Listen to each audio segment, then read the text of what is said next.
अच्छा एक बार hand raise करना बेटा, आप लोगों में से जेई के लिए कौन प्रिपेयर कर रहा है, स्पेसिफिकली जेई के लिए?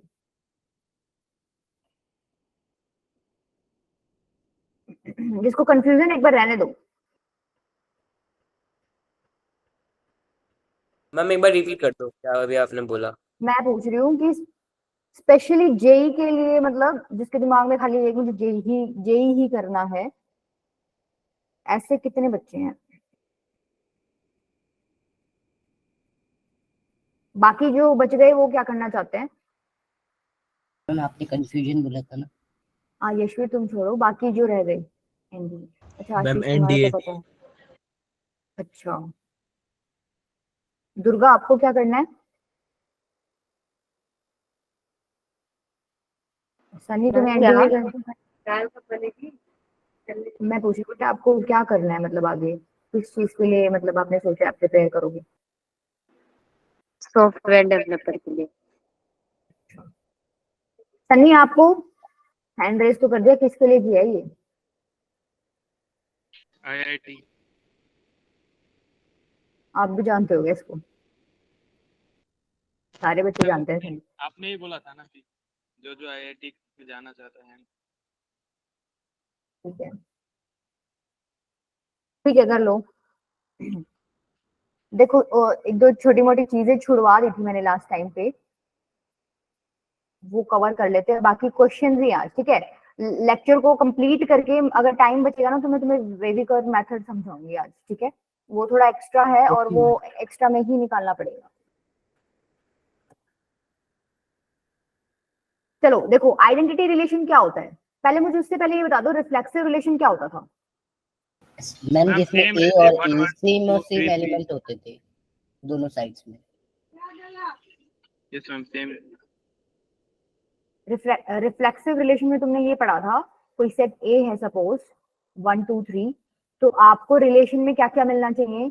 1 1 भी मिलना चाहिए, 2 2 भी मिलना चाहिए और 3 3 भी मिलना चाहिए। ठीक है यही पढ़ा था। तो आइडेंटिटी रिलेशन और रिफ्लेक्सिव में एक छोटा सा डिफरेंस है, आइडेंटिटी में भी ऐसे ही मिलेगा आपको,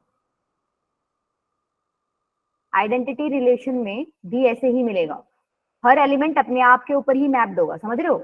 मान लो ये सेट ए है 1 2 3 और ये भी ए ही है 1 2 3, तो ये अपने आप के ऊपर ही क्या होगा? मैप्ड होगा। इसके अलावा ये एरो कहीं नहीं जाएगा। मान लो 1 का एरो 1 पे जा रहा है, 1 का एरो 2 पे नहीं जा सकता। ठीक है यहाँ पर भी ऐसे ही आएगा। तो डिफरेंस क्या हुआ? डिफरेंस ये हुआ कि रिफ्लेक्सिव में ये तीनों तो आएंगे ही, और भी आ सकते हैं। मान लो 1 2 आ गया, 2 3 आ गया, ठीक है 1 3 आ गया, ये भी आ सकते हैं, ये तब भी रिफ्लेक्सिव है। लेकिन आइडेंटिटी में सिर्फ और सिर्फ ये अपने आप के ऊपर मैप्ड एलिमेंट्स ही आएंगे। क्लियर है? डिफरेंस समझ आया?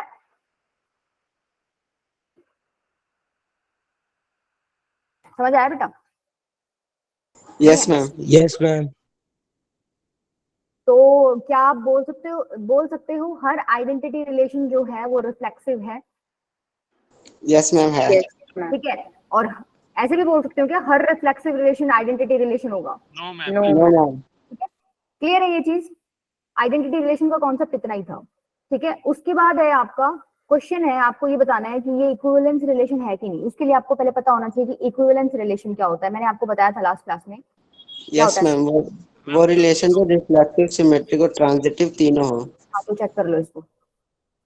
ये बेसिकली किसका सिंबल है, तुम पढ़ के आए हो? कॉन्ग्रेंट। यस हाँ मैम। ये T1 T2 बेसिकली ट्रायंगल्स लेके सॉल्व करना है। तो पहले बताओ रिफ्लेक्सिव है क्या? सेकंड सिमेट्रिक बताना और थर्ड आपका टर्न टू।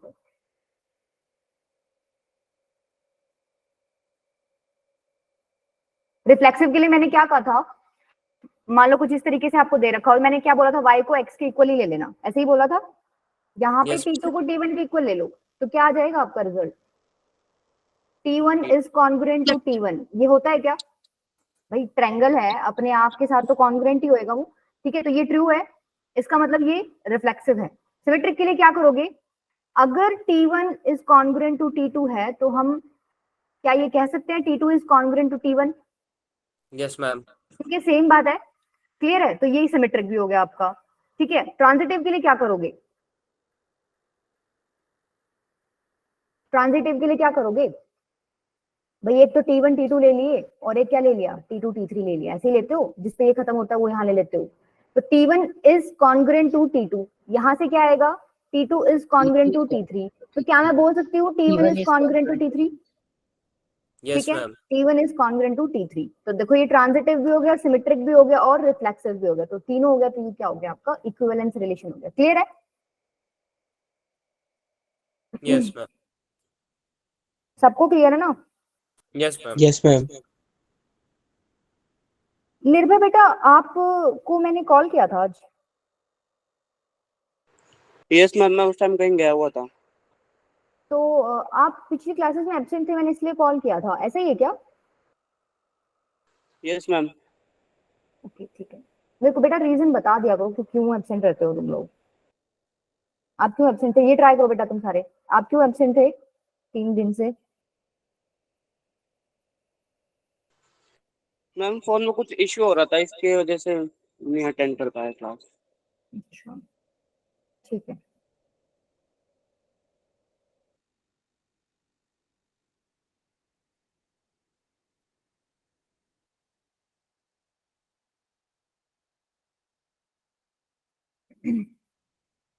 एक रिलेशन गिवन है A B, A is brother of B.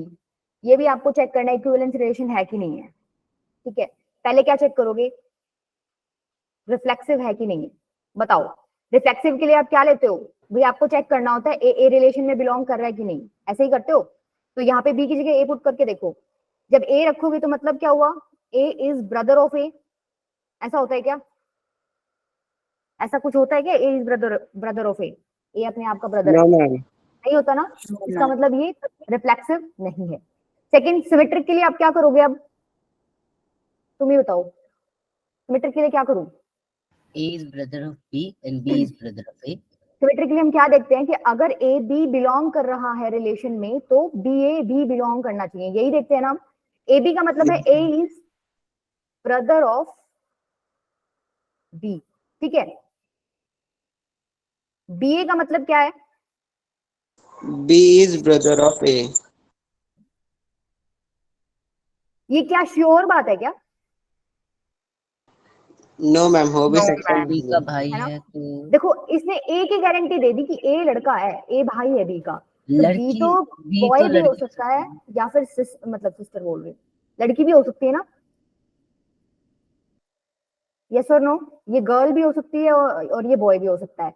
तो यहाँ पर तो इन्होंने बोल दिया बी इज ब्रदर ऑफ ए, तो ये तो गलत हो गया ना, मतलब फॉर श्योर बात तो है नहीं, तो ये सिमेट्रिक आपका नहीं। ठीक है, थर्ड आपका क्या है, ट्रांजिटिव के लिए कैसे चेक करोगे भाई, ए जो है आप एक ए बी ले लो, एक आप क्या ले लो, बी सी ले लो। ठीक है, आपको क्या शो करना है लास्ट में, ए इज ब्रदर ऑफ सी। अगर आपने ये शो कर दिया तो ट्रांजिटिव हो जाएगा ना, यस और नो? Yes ma'am. भाई ट्रांजिटिव में यही तो करते हो, ए बी बिलोंग करे, बी सी बिलोंग करे, तो ए सी भी बिलोंग करेगा, ए सी बिलोंग करेगा, तो कैसे लिखोगे इसको, देखो ए बी जब था ऑर्डर्ड पेयर तो A is brother of B, A C belong करेगा तो A is brother of C.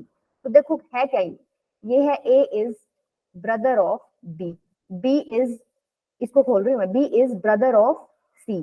तो क्या ए ब्रदर होएगा फॉर श्योर सी का? Yes, ma'am. होगा। ठीक है, होगा। इस बार हमें ए का पता है, ए का तो हमें पता है ना कि वो भाई है। ठीक है, ए बी का भाई है, बी सी का भाई है, तो ए सी का भी भाई होगा। क्लियर है? तो ये ट्रांजिटिव आपका हो गया। इसका मतलब ये क्या नहीं था आपका, रिफ्लेक्सिव भी नहीं है, सिमेट्रिक भी नहीं है, पर ये क्या है, ट्रांजिटिव है। और इक्विवेलेंस रिलेशन है कि नहीं है? No, ma'am. ठीक है, सबको क्लियर है? चलो आगे। Yes, ma'am. अच्छा देखो, ये एक टॉपिक है इक्विवेलेंस क्लास नाम से।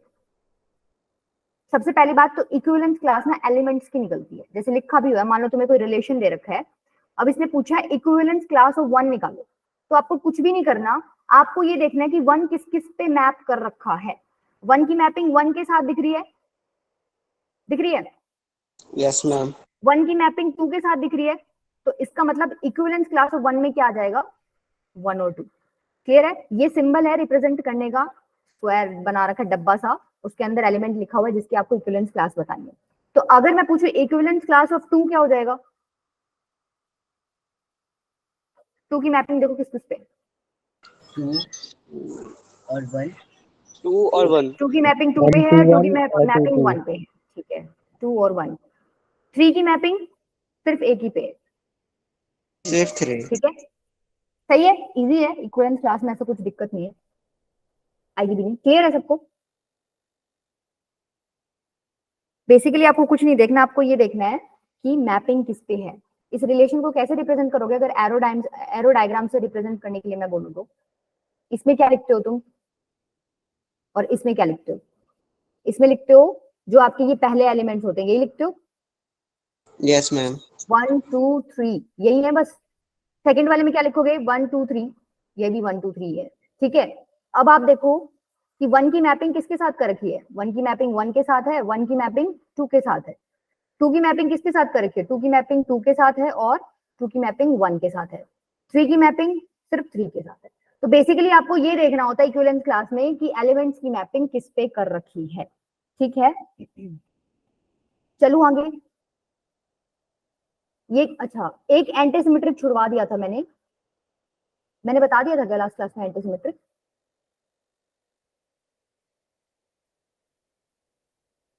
No ma'am, no ma'am. वो आखिर के लिए छुड़वा दिया था।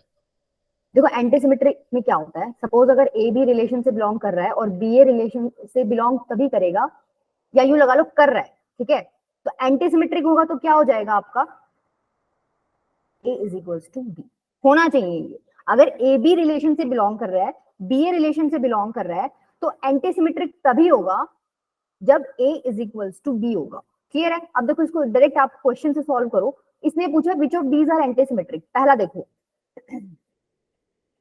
ए बी पकड़ो, जैसे 1 2 पकड़ लिया मैंने, ठीक है, 1 2 और 2 1 पकड़ लिया, ये वो वही वाला फॉर्मेट हो गया ए बी और बी ए वाला, ठीक है। तो होना क्या चाहिए एंटीसिमेट्रिक के लिए, a is equals to B, मतलब मैं कह दूं यहाँ पे 1 इज इक्वल्स टू 2, तो क्या 1 इज इक्वल्स टू 2 होता है? No ma'am. नहीं होता, इसका मतलब ये एंटीसिमेट्रिक नहीं। सेकंड में आओ, 1 3 3 1, 1 3 और 3 1, ठीक है, ये वाला केस हो रहा है ना फॉलो। अब आपको एंटीसिमेट्रिक के लिए क्या देखना है कि 1 इज इक्वल्स टू 3 होना चाहिए, होता तो एंटीसिमेट्रिक हो जाता। क्या 1 इज इक्वल्स टू 3 है? No ma'am. ठीक है, तो ये भी नहीं है एंटीसिमेट्रिक। थर्ड और देख लो एक बार, है क्या थर्ड? कोई भी नहीं होगा इनमें से, नो ठीक है। मैम नहीं। अच्छा एक बार सेकंड क्वेश्चन पे आओ, सेकंड को ध्यान से देखो, यहाँ पर ए बी तो है, मान लो जैसे हम 1 1 को देख रहे हैं, मान लो बी बी ए के इक्वल है, यहाँ पर कोई इस तरीके का एलिमेंट तो आपको मिल ही नहीं रहा अलग अलग, ठीक है, सेम सेम है 1 1 2 2 3 3 4 4, राइट, सेम सेम है।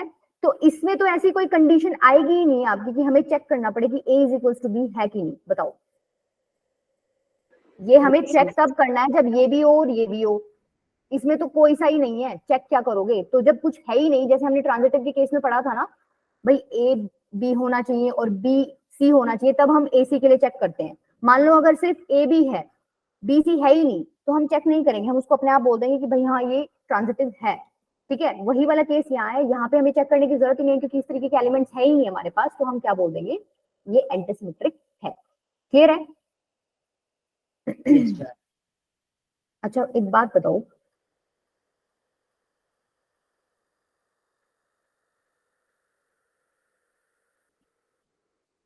क्या ये ट्रांजिटिव है?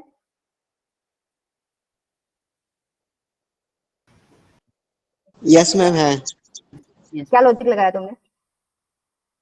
अभी आपने ए बी कहा था ना, ए बी और बी सी, और तो ए बी को अगर बी सी ना हो तो ए बी को मान ले ट्रांजिटिव। हाँ देखो निर्भय बेटा, नेक्स्ट चैप्टर मंडे से स्टार्ट होगा आपका। प्रज्वल तो मेरी क्लास में क्या कर रहे हो? आ गया बस मैम क्लास लेने। अच्छा मैंने वैसे बोल दिया तुम्हारे ग्रुप के लिए, बता देना मुझे मिल जाए तो। देखो यहाँ पर ए बी और बी ए वाला फॉर्मेट ही नहीं है, कुछ है ही नहीं चेक करने के लिए, तो आप क्या बोलोगे ट्रांजिटिव है। तो क्या ये सिमेट्रिक भी है? No ma'am. बेटा सिमेट्रिक भी है। सिमेट्रिक में आप क्या देखते हो कि अगर ए बी है तो बी ए भी होना चाहिए। यहाँ पे ए बी, सपोज मान लो आप इसी को लेके चलते हो, ए बी 1 1 को लेके चलो, तो इसका उल्टा करोगे तो अभी तो 1 1 ही आएगा, वो तो इसमें बिलोंग कर ही रहा है। 2 को ले रहे हो तो इसका उल्टा करोगे तो 2 ही आएगा, वो भी इसमें बिलोंग कर रहा है। 3 लोगे तो 3 का उल्टा करोगे तो वो भी इसमें बिलोंग कर रहा है। तो सिमेट्रिक तो है, सिमेट्रिक में क्या प्रॉब्लम है?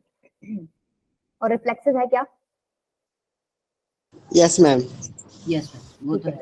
ये सबको क्लियर है बेटा? लास्ट टाइम मतलब अभी रिसेंट जब भी जेई में क्वेश्चंस आया ना, तो बेसिकली रिफ्लेक्सिव, सिमेट्रिक और ट्रांजिटिव और इक्विवेलेंस क्लास पे, इक्विवेलेंस रिलेशन पे ही क्वेश्चंस आए हैं मेनली। ठीक है, तो ये वाला टॉपिक तो तुम्हारा बहुत स्ट्रॉन्ग होना चाहिए कि कोई भी क्वेश्चन दे दे तो तुम ये पता कर पाओ कि ये रिलेशन किस तरीके का है। ठीक है, अब एक बार आ जाओ जेई के बाद में करते हैं। तो कोई 5-6 क्वेश्चन मैंने जेई के ले रखे, पहले आप इजी कर लो। ये बताओ, चलो कॉपी पेन लेके बैठे हो ना सारे?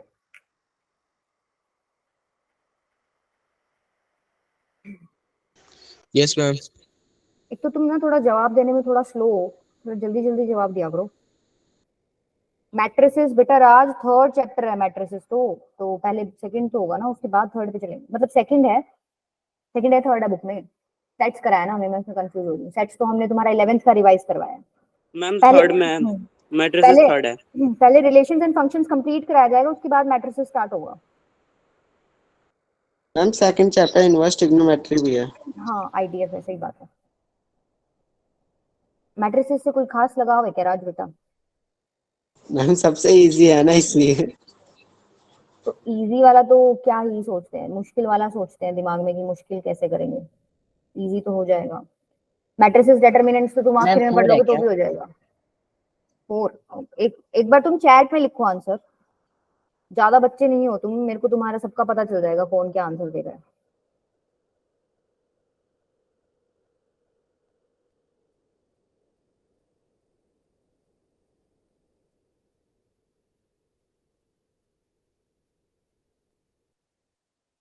अब मैं इंडिविजुअली नाम लेके पूछू क्या?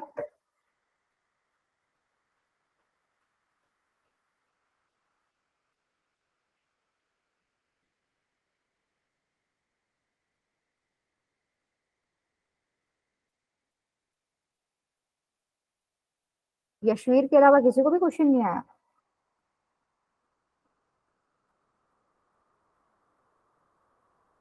यशवीर तुम मत बोलना एक बार, ठीक है?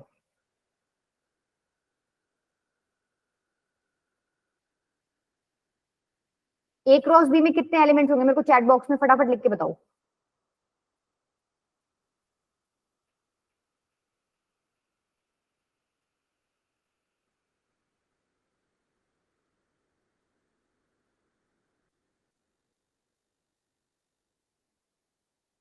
फिक्स होंगे? कैसे निकाल दो कार्टेशियन प्रोडक्ट में एलिमेंट्स कितने होते हैं? इसमें 3 एलिमेंट्स है, इसमें 2 एलिमेंट्स है, डायरेक्टली इनको मल्टीप्लाई कर दो, 3 2 6। ठीक है, अब देखो इन्होंने क्या बोला है, ए एंड बी में 2 set, A and B 2 sets हैं, ए के अंदर 3 एलिमेंट्स है, बी के अंदर 4 एलिमेंट है। ये ए है आपका, ये बी है। इसके अंदर कितने एलिमेंट्स हैं? लिख नहीं रही मैं, ठीक है चलो लिख लो। मान लो 1 2 3 4 और इसके अंदर 3 है, दूसरे के अंदर 4 है। ए बी सी डी इसी तरीके से दे रखा है, ए के अंदर 3, बी के अंदर 4। तो ए क्रॉस बी में कितने एलिमेंट्स हो जाएंगे? 4 3 3 मैम इसमें है। इसमें बोला था 2 एलिमेंट्स इन कॉमन। हाँ पता है मुझे बेटा, मैं आती हूँ उस पर। ठीक है, कितने एलिमेंट्स हो जाएंगे? 3 इसमें 4 इसमें, कितने हो गए? 12। अच्छा अब इसके अगर सबसेट्स बनाने को बोले तो आप कैसे बनाओगे? 12 एलिमेंट हैं, सबसेट्स का फॉर्मूला क्या होता है? 2 की पावर n मतलब 2 की पावर 12। ठीक है, क्लियर है? अब देखो कंफ्यूजन क्या हो रही है तुम्हें कि 2 एलिमेंट्स कॉमन दे रखे हैं, तो क्या हो गया? कॉमन दे रखे हैं तो हम रिलेशन में ये थोड़ी देखते हैं कि कॉमन है कि नहीं है। मान लो 3 एलिमेंट्स है ना यहाँ पे, 1 2 3, और मान लो यहाँ पे ऐसे है, ये अलग ले लो, 5 ले लो, ऐसा सा कुछ दे रखा है, 2 एलिमेंट्स कॉमन होंगे। अभी भी क्या करते हैं रिलेशन में, कार्टेशियन प्रोडक्ट में क्या करते हो आप? जितनी भी पॉसिबल पेयरिंग हो सकती है कर देते हो। तो उसमें कोई कॉमन का लॉजिक आएगा क्या कि कॉमन है तो हम पेयरिंग नहीं कर सकते? बोलो बोलो बेटा, कार्टेशियन प्रोडक्ट में कोई रिस्ट्रिक्शन आएगा क्या कि आप पेयरिंग नहीं कर सकते? भाई यहाँ 2 है, इधर 2 है, तो आप 2 की 2 के साथ पेयरिंग नहीं कर सकते, ऐसा कोई रिस्ट्रिक्शन आता है कार्टेशियन प्रोडक्ट में? नहीं आता। कार्टेशियन प्रोडक्ट में जितनी भी पेयरिंग कर सकते हो आप सारी ले लेते हो। ठीक है, इसमें आप सारी ले लोगे तो कितनी आ जाएंगे नंबर ऑफ एलिमेंट्स? इसमें 12 आ जाएंगे। ठीक है, क्लियर है? Yes, समझ ma'am. आया? Yes ma'am. ठीक है, अब फिर इनके सबसेट्स बना देना। सबसेट्स कितने हो जाएंगे? 2 की पावर 12। अभी क्लियर हुआ? कॉमन एलिमेंट्स का कोई फर्क नहीं है। चलूं आगे? Yes ma'am. Yes. क्वेश्चन किसका था ये कॉमन एलिमेंट्स वाला? मैम मेरा ही था। आप कौन, आपका नाम बताओ। अच्छा, निर्भय। निर्भय, ओके ठीक है, चलो ये ट्राई करो। ए सेट के अंदर एलिमेंट्स बताओ पहले कौन से आएंगे। मैम 3 और 2। ठीक है, इसको फैक्टराइज कर लो, आराम से कर सकते हो फैक्टराइज। 3 और 2 आएंगे। इसका मतलब ए में कितने हैं? 2 एलिमेंट्स हैं। अच्छा, बी में कितने दे रखे हैं? 2 ही दे रखे हैं। सी में कितने दे रखे हैं? 4 और 5। अब बोल क्या रखा है देखो, ए क्रॉस बी इंटरसेक्शन सी। पहले ये सॉल्व करो, बी इंटरसेक्शन सी क्या आ जाएगा? B intersection C common part लेना है 4। Ma'am, 4। 4. Yes ma'am. ठीक है, तो बी इंटरसेक्शन सी में एक ही एलिमेंट है 4।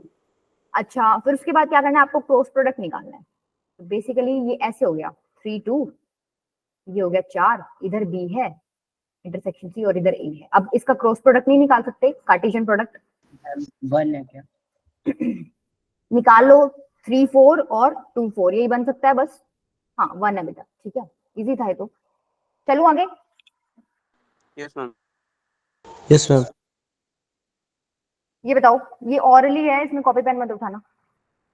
ऑरली बताओ माइंड कैलकुलेशंस। प्रज्वल तुमने पिछली वाली वीडियो देख ली क्या? नो मैम, आती है। D 18 option. 18 18, ठीक है। कुछ नहीं करना होता, डायरेक्ट आप क्या करो, 3 एलिमेंट्स ए में है, 2 एलिमेंट्स बी में है, 3 एलिमेंट्स इसमें है, तो तीनों को मल्टीप्लाई कर दो, 18 आंसर आ जाएगा। क्लियर है? मैम एक और स्लाइड Yes, पीछे ma'am. कीजिए। निकी हो बेटा गया। मेरे बैच में हो क्या? क्या ये मैम? तुम्हारा होमवर्क है, ट्राई कर लेना। तुम मेरे ही बैच में थी क्या? ये ट्राई करो। यस मैम, पहले 11th क्लास में थी। नहीं नहीं, 12th में पूछ रही हूँ। आपको कौन सा बैच मिला हुआ है? मैम हमें नहीं पता, एक दिन ना सर आए थे स्कूल में तो उन्होंने हमें शायद ऐड किया है। अच्छा ठीक है। which one of the following relations on R is equivalence relation?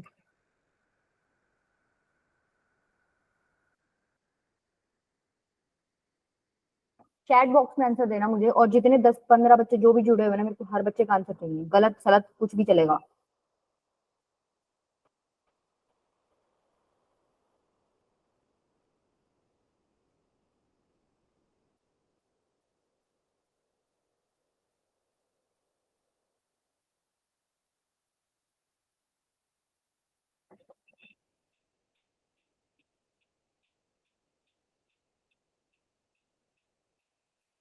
कहाँ उलझ गई तुम? पहला ऑप्शन करते पहले में ही आंसर आ जाता तुम्हारा।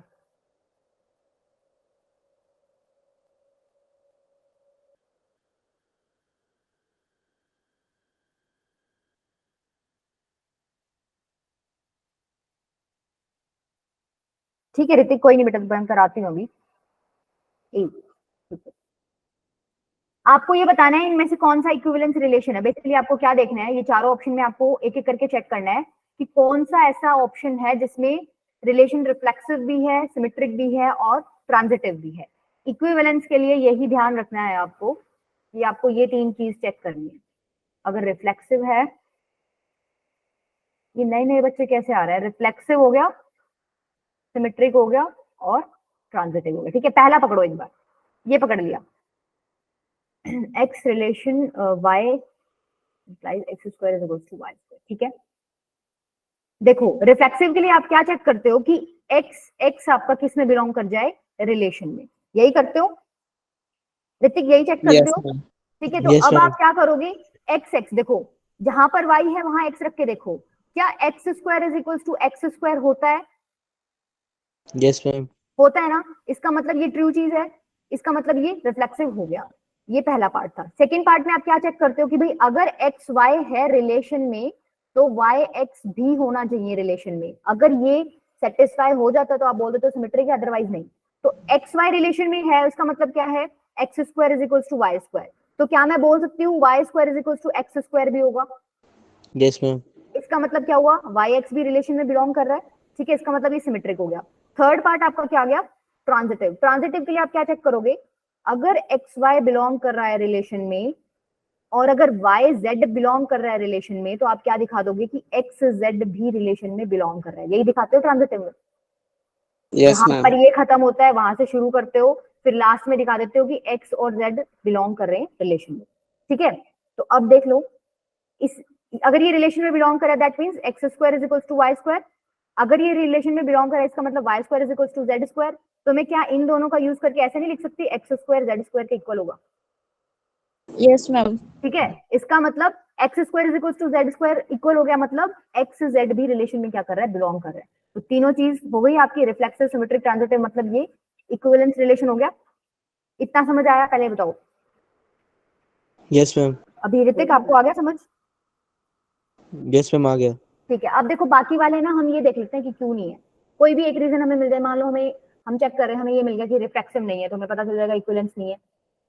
पूरा तीन चेक करने की जरूरत नहीं है, अगर आपको तीनों में से कोई एक भी मिल गया ना जो नहीं पॉसिबल हो रहा वहां पे, तो आप लिख देना कि इक्विवेलेंस रिलेशन नहीं है। चेक करो सेकंड में, अगर आप चेक करो एक बार, सेकंड में कैसे लॉजिक लगाओगे, x is greater than equals to y दे रखा है भाई, रिफ्लेक्सिव के लिए आप चेक करते हो कि x x बिलोंग करना चाहिए रिलेशन में, तो क्या x is greater than equals to x होता है? Yes, ma'am, होता है। हाँ ये तो ट्रू है, रिफ्लेक्सिव तो ट्रू है। हमें अब सिमेट्रिक पे जाना पड़ेगा, सिमेट्रिक चेक करो। अगर x is greater than equals to y है, तो क्या y is greater than equals to x होगा? देखो अब इस तरीके से ना हम लोग इसको समझ नहीं पा रहे, तो तुम नो क्या मैम। करो, कोई एग्जांपल लेके देख लो, कोई एग्जांपल ले लो। क्या एग्जांपल लोगे?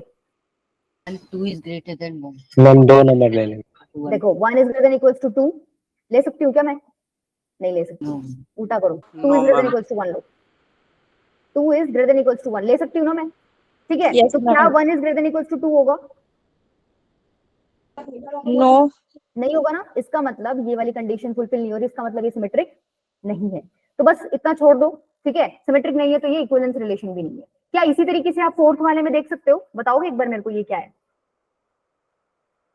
ये तो लेस देन है, सीधा सीधा ये तो पहली मैम वाली ये तो फर्स्ट वाला ही रिफ्लेक्टिव ही नहीं है, खत्म हो जाएगा। रिफ्लेक्सिव ही नहीं है। नहीं है, ठीक है, रिफ्लेक्सिव ही नहीं है, तो आपको आगे जाने की जरूरत नहीं है। इसको देखो, x डिवाइड्स y, तो अगर हम रिफ्लेक्सिव के लिए चेक करें तो x डिवाइड्स x, ठीक है, ये तो फॉलो हो रहा है, ठीक है, ये तो हो रहा है। सिमेट्रिक पे जाओ, x डिवाइड्स y, तो हम ये दिखा देंगे कि y डिवाइड्स x भी बिलोंग करना चाहिए। ऐसा पॉसिबल है क्या No, ma'am. भाई? नो मैम, आंसर अलग अलग आएगा ना उसका हाँ तो। हाँ, 2 डिवाइड्स 4, बस। तो क्या 4 2 को डिवाइड करेगा? नहीं करेगा ना, दैट मींस ये सिमेट्रिक नहीं है, तो आपका इक्विवेलेंस रिलेशन भी नहीं है। अभी क्लियर हुआ? चलो आगे। Yes ma'am. यस मैम हो गया, लेकिन मैम तो फर्स्ट ऑप्शन था उसमें ट्रांजिटिव वाला मेरे को समझ में नहीं आया। ये वाला देखो, यस मैम, इसमें थर्ड एलिमेंट लेते हैं, लेकिन थर्ड एलिमेंट कौन सा है? थर्ड एलिमेंट कोई भी ले सकते हो, मैंने जेड लिया, पी क्यू आर कुछ भी ले लो। देखो ट्रांजिटिव के लिए आपको क्या देखना होता है कि अगर ए बी बिलोंग कर रहा है रिलेशन में और बी सी बिलोंग कर रहा है रिलेशन में, तो ए सी भी रिलेशन में बिलोंग करना चाहिए, ठीक है, क्लियर है? अब इस ये सी मैंने खुद लिया बेटा, यहाँ कुछ भी लिख सकते हो आप, Z P Q R S T कुछ भी लिख सकते हो। अब देखो ए बी रिलेशन में बिलोंग कर रहा है, अब मैंने यहाँ एक्स वाई में इसलिए लिया था क्योंकि तुम्हारा फॉर्मेट ही एक्स वाई में दे रखा था। एक्स वाई रिलेशन में बिलोंग कर रहा है, तो इन्होंने बोला है जो भी रिलेशन में बिलोंग करेगा तो ये कंडीशन सेटिस्फाई करेगा, मैंने लिख दी condition x square is equals to y square. फिर मैंने बोला कि वाई जेड भी रिलेशन में बिलोंग कर रहा है, वाई जेड रिलेशन में बिलोंग कर रहा है, तो ये वाली कंडीशन मैंने लिख दी। तो इस बार इसमें क्या आ जाएगा, y square is equals to z square. इन दोनों का यूज करके मैंने क्या लिख दिया भाई, ये और ये सेम चीज के इक्वल है, एक्स स्क्वायर भी वाई स्क्वायर के इक्वल है, जेड स्क्वायर भी वाई स्क्वायर के इक्वल है। तो इसका मतलब कॉमन सी बात होगी, एक्स स्क्वायर जेड स्क्वायर के भी इक्वल हो जाएगा। मैंने ये प्रूव कर दिया, x square is equal to z square. इसका मतलब क्या है कि एक्स जेड जो है रिलेशन में बिलोंग कर रहा है, ठीक है, और हमें यही दिखाना होता है ट्रांजिटिव में, मुझे यही दिखाना था कि मैं एक्स जेड को रिलेशन में बिलोंग करा देती हूँ तो वो ट्रांजिटिव हो जाएगा। क्लियर है? Yes ma'am. एक दो क्वेश्चन खुद ट्राई करना, हो जाएगा। ये ट्राई करो, देखो ये वैसे अभी पीछे किया ही है, वही है, ये वाला जो है ना लेस देन वाला, यही था ये, ठीक है, बस नेचुरल नंबर्स पे बोल दिया इन्होंने। इक्विवेलेंस और रिफ्लेक्सिव तो हट ही जाएगा। अच्छा, कुछ तो है इसमें आंसर, बताओ। चलो मेरे को चैट में लिखना बेटा आंसर। सौरभ बेटा तुम बहुत लेट हो आज। इस मैम थोड़ा सा लेट हो गया, मैं क्लास ले गया था। थोड़ा सा नहीं, मैम तुम second option. Almost 40 minutes late हो। मार्शल आर्ट्स वाली क्लास की बात कर रहे हो क्या? Ma'am transitive, only transitive. Yes ma'am, only transitive. ठीक है। अच्छा एक बात बताओ, ये किस किस का निकला है ओनली ट्रांजिटिव?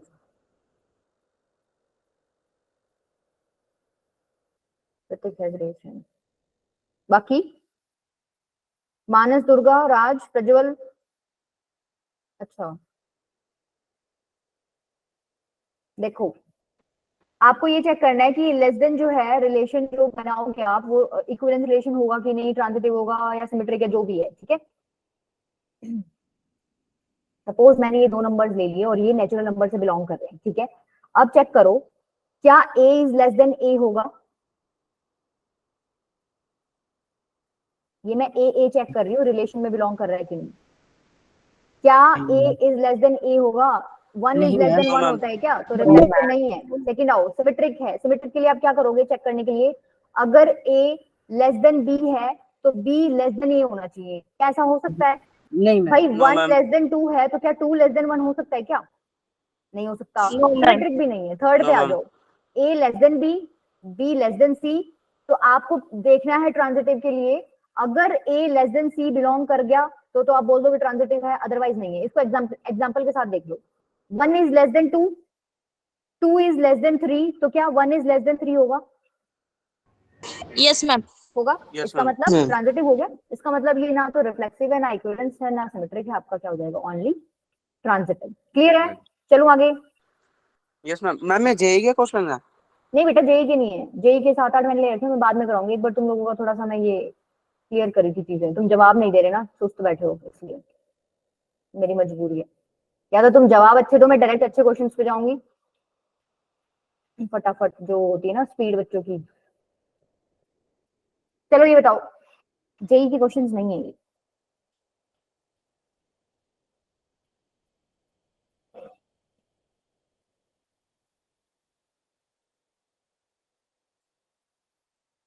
मैम ये फोर्थ है क्या? क्वेश्चन 4 देख, Yes, ma'am. आपको चेक करना कौन सा इक्विवेलेंस रिलेशन है। Yes, ma'am. Okay. अच्छा, इसका मतलब समझते हो सारे?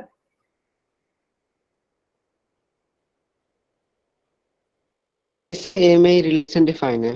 रिलेशन ऑन ए का मतलब क्या? मैंने तुम्हें बताया था फर्स्ट क्लास में। रिलेशन ऑन ए, ए का रिलेशन ए के ए साथ। से हाँ। ए की संगति। मतलब जो आप रिलेशन ऐसे डिफाइन करो, ये सेट भी ए है, ये सेट भी ए है। ठीक है, ठीक है। देखो पहला चेक करते हो कि फोर्थ पे चलते हैं एक बार। रिफ्लेक्सिव है क्या फोर्थ? आपको सेट ए में थ्री एलिमेंट्स दे रखे। रिफ्लेक्सिव के लिए क्या देखना होता है? पी पी बिलोंग करना चाहिए रिलेशन में, क्यों क्यों और आर आर तीनों है। ठीक है, रिफ्लेक्सिव हो गया। सिमेट्रिक के लिए क्या देखते हो? अगर ए बी है तो बी ए भी होना चाहिए। क्या है कैसा सीन इसमें? मैम ए बी, ये पीपी है तो पी, हाँ देखो, पी वैसे तुम्हें इस तरीके का तो कोई एलिमेंट मिल ही नहीं रहा कि अलग अलग हो पी क्यू वाला। ठीक है, लेकिन सेम सेम मिल रहे हैं। सेम सेम पे भी तुम लगा सकते हो, उसमें तो कोई दिक्कत आएगी नहीं। सिमेट्रिक पक्का पक्का होएगा। पी पी बिलोंग कर रहा है तो इसको उल्टा कर दो तो भी पी पी ही आना है। पी पी तो दिख रहा है तुम्हें। इसी तरीके से क्यू क्यू के साथ कर दो, आर आर के साथ कर दो, तो सिमेट्रिक होगा। ट्रांजिटिव का क्या ख्याल है? मैम पहला वाला ही है ना, ट्रांजिटिव भी हो जाएगा। ठीक है, मैंने बोला था ना ट्रांजिटिव के लिए कोई कंडीशन तो होनी चाहिए। अगर रिफ्लेक्सिव रिलेशन दे रखा है ना, मतलब खाली पी पी क्यू क्यू आ रहा है। अच्छा, बेसिकली ये आइडेंटिटी रिलेशन दे रखा है, देख पा रहे हो? Yes Yes, ma'am. आइडेंटिटी, ठीक है। आइडेंटिटी रिलेशन सिमेट्रिक भी होगा पक्का पक्का और ट्रांजिटिव भी होगा। ये दिमाग में चिपका लो। ठीक है, तुम्हें चेक करने की जरूरत नहीं बार बार। क्लियर है? चलूं आगे। Yes, ma'am. मैम एक बार रिपीट करना, आपने क्या बोला? आइडेंटिटी रिलेशन जो होता है वो सिमेट्रिक भी होगा और ट्रांजिटिव भी होगा। ये मैम आइडेंटिटी, रिफ्लेक्सिव भी होगा ना? हाँ रिफ्लेक्सिव तो होगा ही। मैं सिमेट्रिक और ट्रांजिटिव बता रही हूँ। रिफ्लेक्सिव में तो तुम्हें कोई दिक्कत आएगी नहीं। तुम देख लोगे पी क्यू आर है तो p p q Q R r होना चाहिए। सिमेट्रिक और ट्रांजिटिव के लिए चेक करते हो ना। रिफ्लेक्सिव तो तुम देख के ही बता देते हो कि हाँ मैम ये रिफ्लेक्सिव है, नहीं। मैम आइडेंटिटी रिलेशन कैसे पता करते हैं? आपने लेट ज्वाइन किया है? Yes ma'am. कौन हो आप, नाम बताओ आपका। निर्भय। अच्छा, निर्भय है। बेटा आइडेंटिटी रिलेशन क्या होता है, अगर आपको ए सेट दे रखा है तो एक ऐसा रिलेशन जिसके अंदर मैपिंग्स कहाँ से कहाँ तक हो, सेम एलिमेंट्स पे ही हो, ठीक है। मतलब बेसिकली जो एलिमेंट है वो अपने आप के ऊपर ही मैप दो, 1 1 2 2 3 3 1 2 3 1 2 3, ये एलिमेंट अपने आप के ऊपर मैप होएगा, ये भी अपने आप के ऊपर, ये भी अपने आप के ऊपर, तो रिलेशन में क्या आ जाएगा 1 1 2 2 3 3, ठीक है। सिर्फ इतना क्या होता है आपका आइडेंटिटी रिलेशन। अगर मैं इसके अंदर थोड़े और एलिमेंट्स जोड़ दूं, सपोज मैंने ये और जोड़ दिए 1 2 3 1 2 3, तो ये क्या हो जाएगा, अब जिन्होंने पढ़ लिया वो दे दो जवाब। रिफ्लेक्सिव। रिफ्लेक्सिव, मैम ठीक अभी है। आपने क्या बोला? रिफ्लेक्सिव और आइडेंटिटी में इतना ही फर्क है, जो तुम P P Q Q R R देखते हो ना, आइडेंटिटी में तो खाली ये P P Q Q R R ही मिलेगा, लेकिन रिफ्लेक्सिव में अगर मान लो इसके साथ ही यहाँ तुम्हें 2 4 एलिमेंट और मिल जाते हैं ना, पी आर क्यू आर या फिर पी क्यू, तो भी ये रिफ्लेक्सिव रहना था, ठीक है, क्योंकि ये 3 है इसमें, लेकिन ये आइडेंटिटी नहीं होएगा। फिर आइडेंटिटी के अंदर एलिमेंट सिर्फ अपने आप के साथ ही मैप होना चाहिए, उसके अलावा हमें कोई एलिमेंट नहीं मिलना चाहिए सेट के अंदर, ठीक है। क्लियर हुआ डिफरेंस? यस तो मैम। बेसिकली तुम बोल सकते हो आइडेंटिटी जो है वो रिफ्लेक्सिव, हर आइडेंटिटी रिलेशन जो है वो रिफ्लेक्सिव रिलेशन तो होगा ही होगा, ठीक है। पहचान Yes, लोगे ma'am. अब आइडेंटिटी, ये बताओ। Yes ma'am.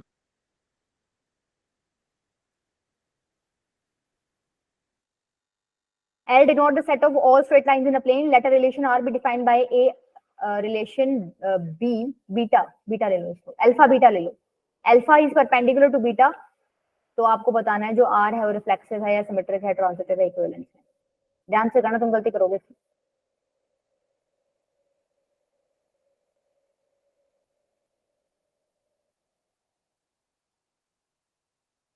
पहले क्या चेक करोगे, रिफ्लेक्सिव के लिए क्या देखोगे, रिफ्लेक्सिव के लिए क्या देखोगे कि अल्फा अल्फा बिलोंग कर रहा है क्या, क्या alpha is perpendicular to alpha होएगा,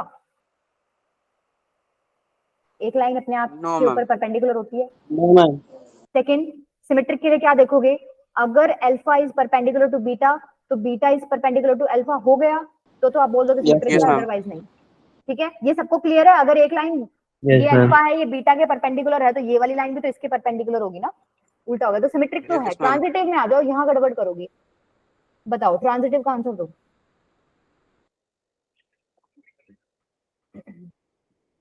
Alpha is perpendicular to beta and beta is perpendicular transitive to भी होगा। C. Beta. Alpha is perpendicular to beta, beta is perpendicular to some gamma ले लो, ठीक है। तो आपको ये देखना है क्या अल्फा होगा पक्का पक्का ट्रांजिटिव। गामा के परपेंडिकुलर होगा, यस मैम होगा। सोच लो।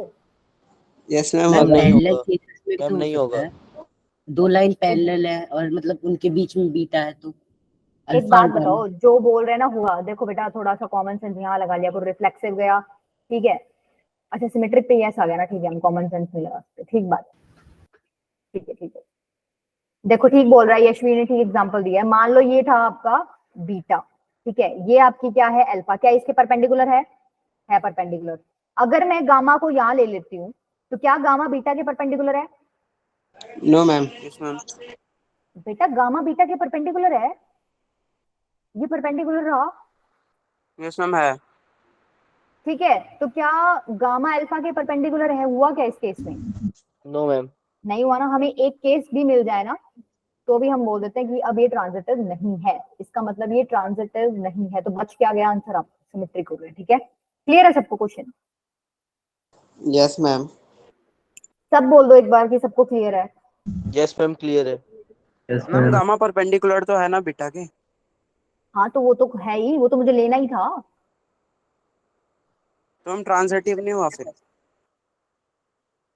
कौन पूछ रहा है question? Yes ma'am. Yes ma'am आ गया समझ में, आ गया समझ में। अल्फा गामा के इक्वल नहीं है ना फिर, मतलब परपेंडिकुलर नहीं है।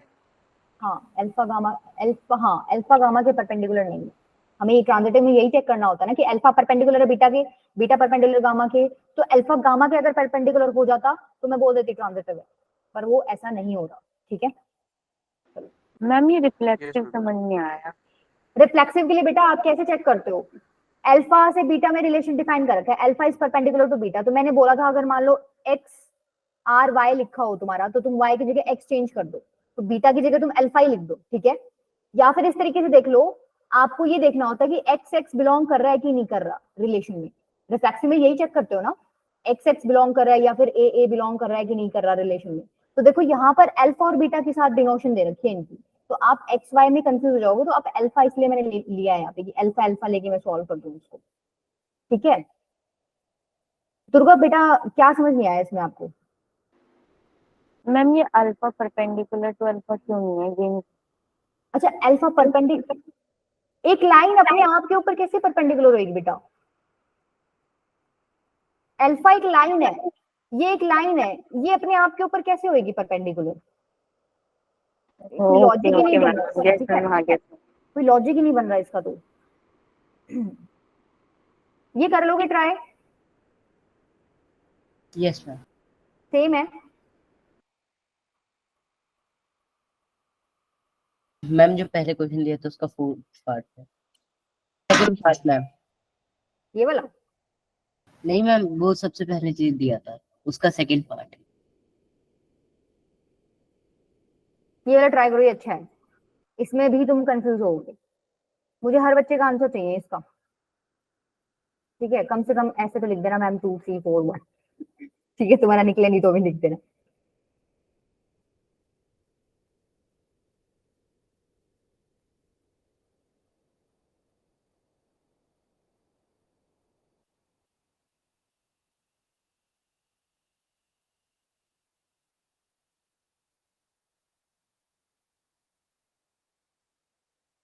रिफ्लेक्सिव है क्या ये?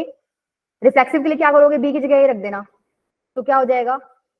मैम है 1 प्लस ए स्क्वायर। यस है रिफ्लेक्स।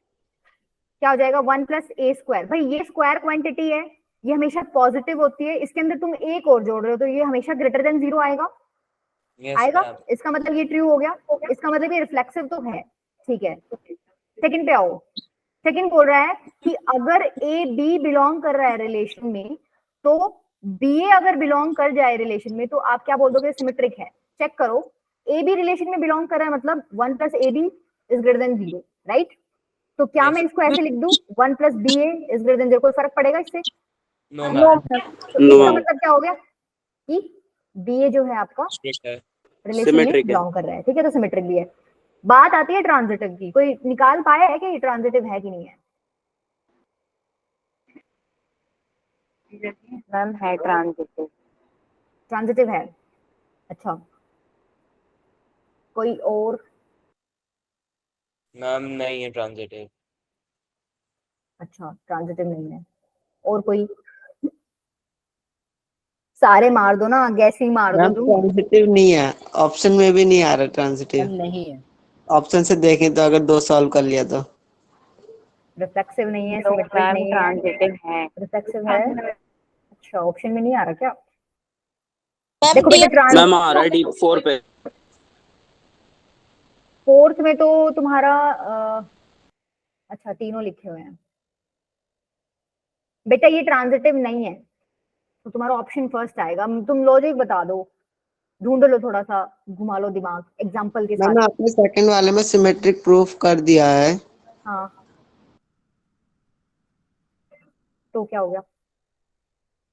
कोई प्रॉब्लम है क्या? 1 ये प्लस कैसे बीसी बड़ा है 0 से, तो एसी देखो बड़ा होना जरूरी थोड़ी है मतलब। नहीं, देखो ऐसे में ना हम लॉजिक्स लगाते हैं ना, तो कई बार फेल हो जाता है, तो एग्जांपल के साथ कर लिया करो। ऐसे वाले एग्जांपल ले लो, मान लो मैंने ए क्या ले लिया, 2 ले लिया, बी ले लिया 0, सी ले लिया मैम -1। ट्रांजिटिव भी तो हो सकता है। उसी का तो समझा रही हूँ बेटा, ट्रांजिटिव ही समझा रही हूँ, ध्यान से देखो। मैं कह रही हूँ कि अगर ए बी बिलोंग कर रहा है रिलेशन में और बी ए बिलोंग कर रहा है रिलेशन में, चेक करो जो मैंने लिए हैं केसेस, एक बार चेक करो। अगर मैं ये केसेस ले रही हूँ तो इसके अकॉर्डिंग क्या हो जाएगा? 1 plus a b is greater than 0। क्या हो गया? 1 प्लस 0 इज ग्रेटर देन 0। क्या 1 ग्रेटर देन 0 है? ठीक है, इधर आओ अब बी ए, इसको कैसे लिखोगे? 1 प्लस बी ए नहीं, सॉरी बी ए नहीं, कुछ गलती की है मैंने, यहाँ सी आएगा ना इधर। ट्रांजिटिव के लिए तो हम क्या चेक करते हैं, ए बी बिलोंग कर रहा है बी सी, तो फिर ए सी चेक करते हैं, सी आएगा। ठीक है, तो क्या हो जाएगा, 1 plus b c should be greater than 0 आना चाहिए। तो आ रहा है क्या, देखो एक बार 1 प्लस बी 0 है तो ये 0 हो जाएगा greater than 0, 1 is greater than 0 आ गया इधर भी। अब ये चेक करो, ये चेक करो एक बार, AC। एसी कैसे चेक करोगे, 1 प्लस एसी आपका ग्रेटर देन 0 आना मैम चाहिए। लेसर देन 0 है, -3 हो जाएगा। ठीक है, देखो चेक करो, ए तुमने क्या लिया था 2, सी -2 लिया, तो 1 - 4 ग्रेटर देन 0, -3 ग्रेटर देन 0, क्या आ गया क्या ये? Yes ma'am. नहीं आया ना, इसका मतलब ये ट्रांजिटिव नहीं है। तो आपका ऑप्शन कौन सा करेक्ट हो गया, ऑप्शन ए। क्लियर है, समझ आया? कोई समस्या इसमें? No ma'am. सबको क्लियर है? Yes ma'am. ठीक है, ये खुद ट्राई करना तुम। ठीक है, देखो इसका मतलब क्या होता है, सिंबल का मतलब बता देती हूँ बस, इसमें ये इंपॉर्टेंट है, नोट कर लो चाहे।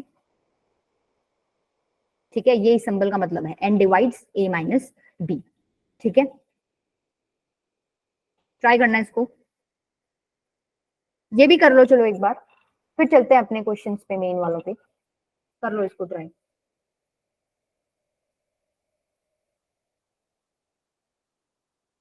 इस बार देखना यहाँ पे ऐसे नहीं लिखा हुआ, ठीक है, कहीं तुम ए भी अलग अलग ले लो। इस बार ये पूरा एक लेना है तुम्हें और ये पूरा एक लेना है।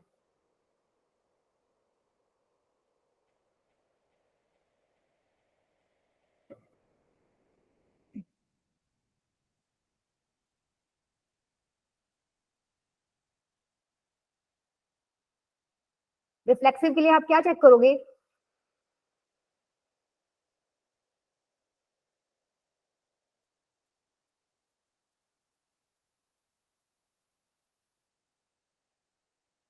इस बार रिफ्लेक्सिव के लिए आप ये चेक करोगे, समझ रहे हो?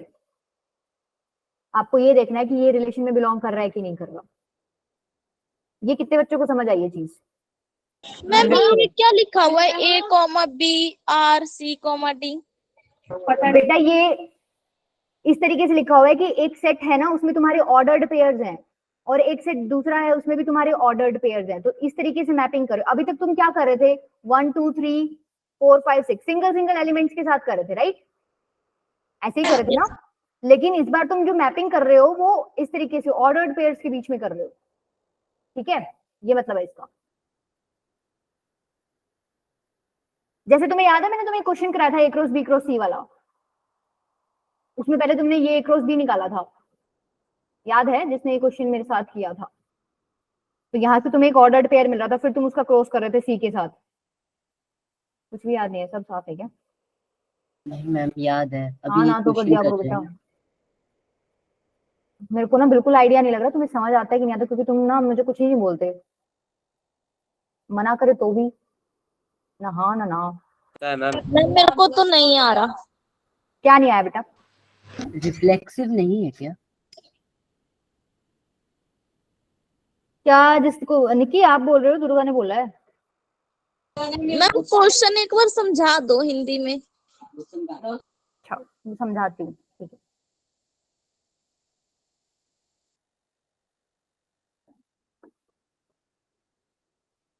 किसी का आया है क्या आंसर?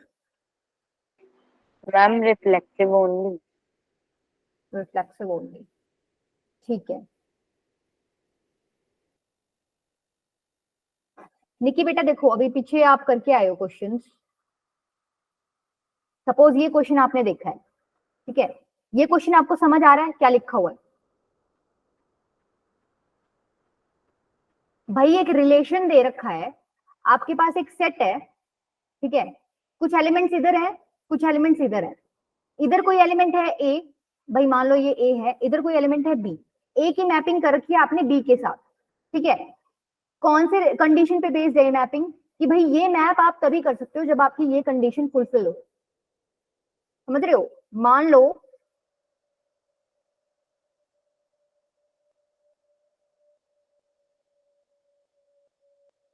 अभी निक्की बताएगी सिर्फ, ठीक है, कि निक्की बेटा मैं कौन से एलिमेंट्स मैप कर सकती हूँ अगर मेरी कंडीशन ये गिवन है, A is greater than equals to B.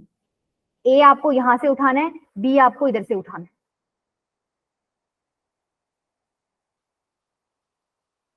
क्या मैं एक मैपिंग ये कर सकती हूँ? क्या 3 ग्रेटर देन इक्वल्स टू 1 है? यस मैम है ना? इसका मतलब इस कंडीशन को फॉलो करने वाला एक एलिमेंट, एक ऑर्डर्ड पेयर मुझे मिल गया। ऑर्डर्ड पेयर मतलब पहला एलिमेंट मैंने यहाँ से उठाया, दूसरा एलिमेंट मैंने यहाँ से उठाया, उसकी पेयरिंग करके मैंने लिख दिया। ये मेरा एक ऑर्डर्ड पेयर रिलेशन में मुझे मिल गया। दूसरा कोई रिलेशन आप ऐसा बना, मतलब एलिमेंट आप ऐसा खोज सकते हो जो रिलेशन में बिलोंग कर सकता है, जो इस कंडीशन को सेटिस्फाई करेगा। देखो अगर मैं मैपिंग ये कर दूं, देखो ये भी तो है ना, क्या 3 is greater than equals to 2 है? इसका मतलब मेरे को एक और मिल गया एलिमेंट जो इस रिलेशन से बिलोंग कर रहा है।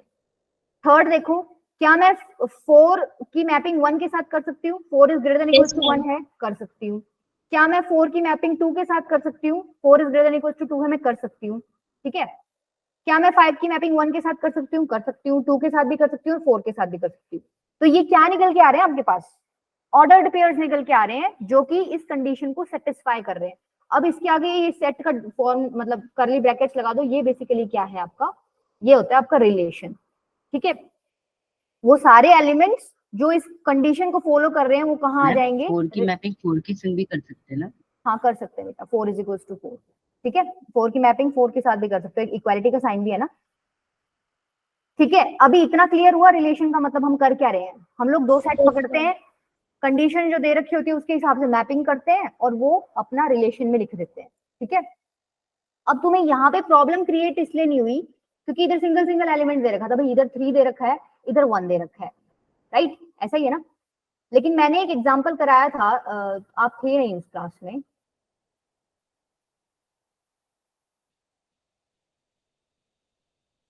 One two three a b, ठीक है। मैंने एक इस तरीके का आपको एग्जांपल कराया था कि मैंने आपसे पूछा था ए क्रॉस बी क्रॉस सी निकालो, पूछा था कि नहीं पूछा? यस मैम ठीक है, तुमने क्या किया था? पहले तुमने ए क्रॉस बी निकाला था। ए क्रॉस बी में क्या हो जाएगा? सारे जितने भी तुम पॉसिबल पेयर्स बना सकते हो ना, बना लो और लिख दो। ठीक है, 1A 1B 2A 2A 2B 3A और 3B, यही लिख सकते हो। इसके बाद अब तुम्हें इसका क्रॉस, ये तो तुमने निकाल लिया, ये आ गया, इसका क्रॉस करना है तुम्हें इसके साथ। अब तुम कैसे करोगे? वो एक सेट में सारे ये एलिमेंट्स डालोगे, एक सेट तुम्हारा यही है, दोबारा से पेयरिंग करोगे, समझ रहे हो? लेकिन इस बार एलिमेंट्स यहाँ कैसे हैं? ऑर्डर्ड पेयर की फॉर्मेट में है। ठीक है, फर्क सिर्फ इतना ही है, इधर ऑर्डर्ड पेयर की फॉर्मेट में है, इधर तुम सिंगल सिंगल वालों में मैपिंग कर रहे थे। समझ आया डिफरेंस ऑर्डर्ड पेयर और सिंपल वाले में? इतनी देर में हाँ आ जा रहा है इसका मतलब नहीं आ रहा। ठीक है, चलो तुम क्वेश्चंस प्रैक्टिस करना, तुम्हें आ जाएगा समझ। ये आ गया क्या सबका? क्या है तुम लोगों का आंसर? मेरा तो सिमेट्रिक ओनली आया है। बाकी होगा सिमेट्रिक ओनली है क्या? नो मैम सिमेट्रिक नहीं होगा, खाली रिफ्लेक्सिव या ट्रांजिटिव, इन दोनों में से एक। अच्छा, आपको देखो पहले ये चेक करना है ए बी और ए बी बिलोंग कर रहा है क्या रिलेशन में। तो कैसे करोगे? देखो इस तरीके का फॉर्मेट जो है वो इस तरीके से रिलेटेड है। ए प्लस बी, बेसिकली क्या कर रखा है इन्होंने? लास्ट वाले दोनों ऐड कर रखे हैं और इक्वल कर रखे हैं, बीच वाले दोनों ऐड करके। तो इधर भी करके देखो, लास्ट वाले दोनों ऐड करो, बीच वाले दोनों ऐड करो, क्या इक्वल आ रहे हैं? ये तो इक्वल है, रिफ्लेक्सिव तो हो गया। हो गया। सेकंड क्या चेक करोगे? सेकंड क्या चेक करोगे? अगर ये रिलेशन, मतलब ये चीज रिलेशन में है तो आपको क्या चेक करना है कि ये वाली भी होनी चाहिए। समझ रहे हो? अगर ये रिलेशन में है तो ये वाली भी होनी चाहिए। आर मत लिखो, एक बार के लिए कोमा लगा लो, कंफ्यूज मत होना। मैम सिमेट्रिक भी अगर होगा। ये रिलेशन में है तो वो वाला होना चाहिए। ये रिलेशन में है, इसका मतलब a plus D is equal to B plus C होगा, right? a plus D is equal to B plus C. तो हमें प्रूफ क्या करना है? c plus B is equal to D plus A होना चाहिए। c plus B, sorry c plus B, कोई गड़बड़ कर दी क्या मैंने? अच्छा, क्या गड़बड़ की बताओ? बोलो। D plus a, B plus सी आना चाहिए। कुछ गड़बड़ की है।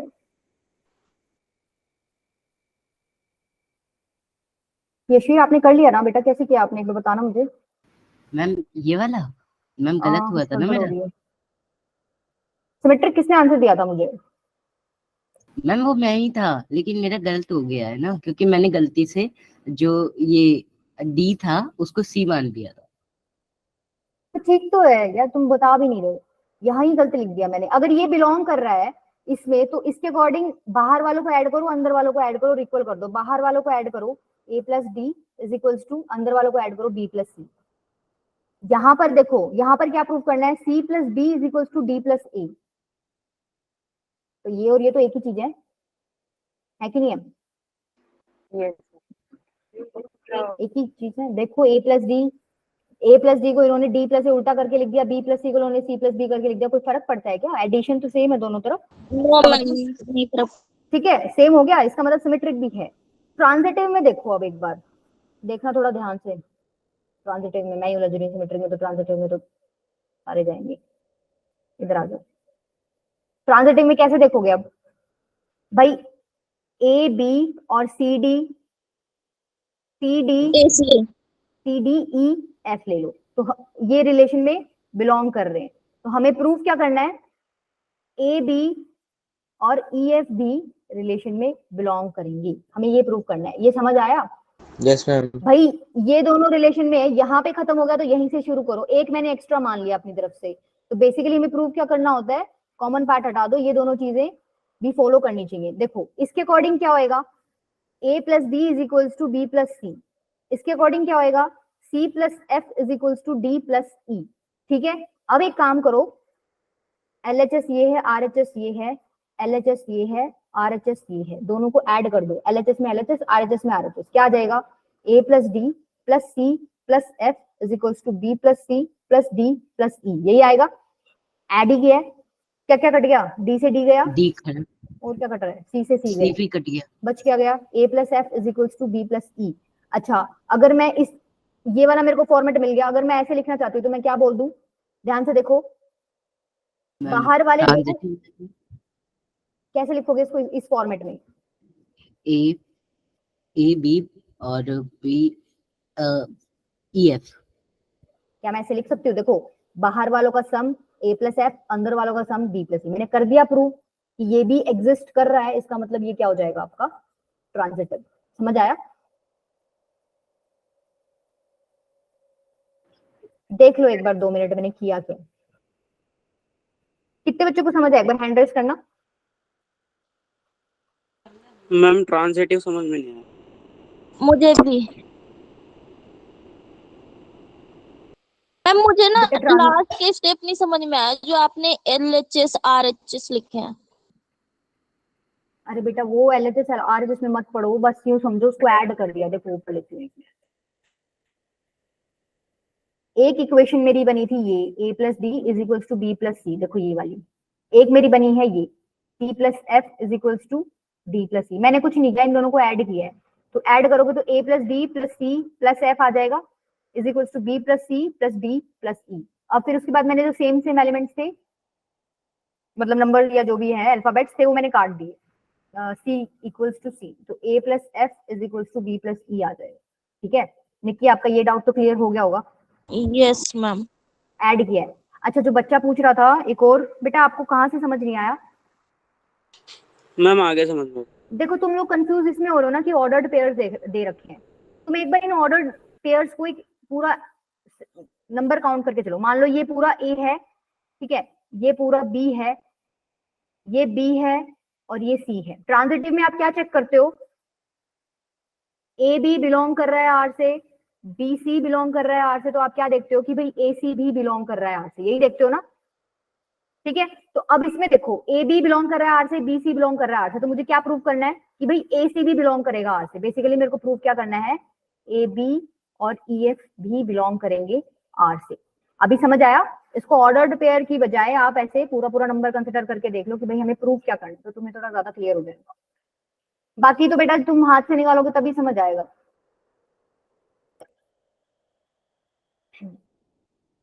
इसमें आई थिंक तुम लोग ऑर्डर्ड पेयर्स में ही कंफ्यूज हो रहे हो। कोई नहीं, खुद बैठना ट्राई करना। तुम लोग ट्राई कैसे करना मैं वो भी बता मैम देती मैंने हूँ। तो उल्टा लिख दिया था।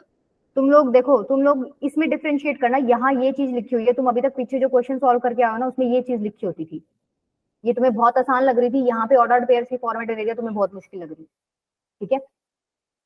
तो थोड़ा एनालाइज करना इसको बैठ के, आ जाएगा। चलो ये वाला ट्राई करो। ये सेट्स का क्वेश्चन है, पर ये छूट गया था लास्ट क्लास में, तो मैंने इसमें कंसिडर कर लिया है। IIT 1998 में आया हुआ है ये।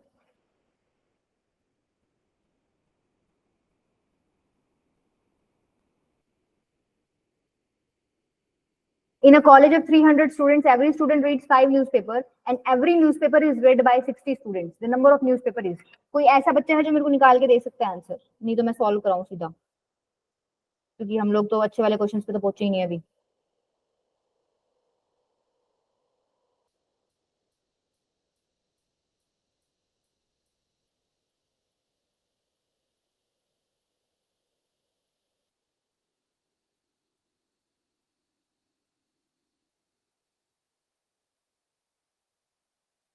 बेटा बहुत ही नील रिस्पॉन्स है, क्या करूं? आगे चलूं, रुकूं, पीछे चलूं? कुछ तो बताओ भाई।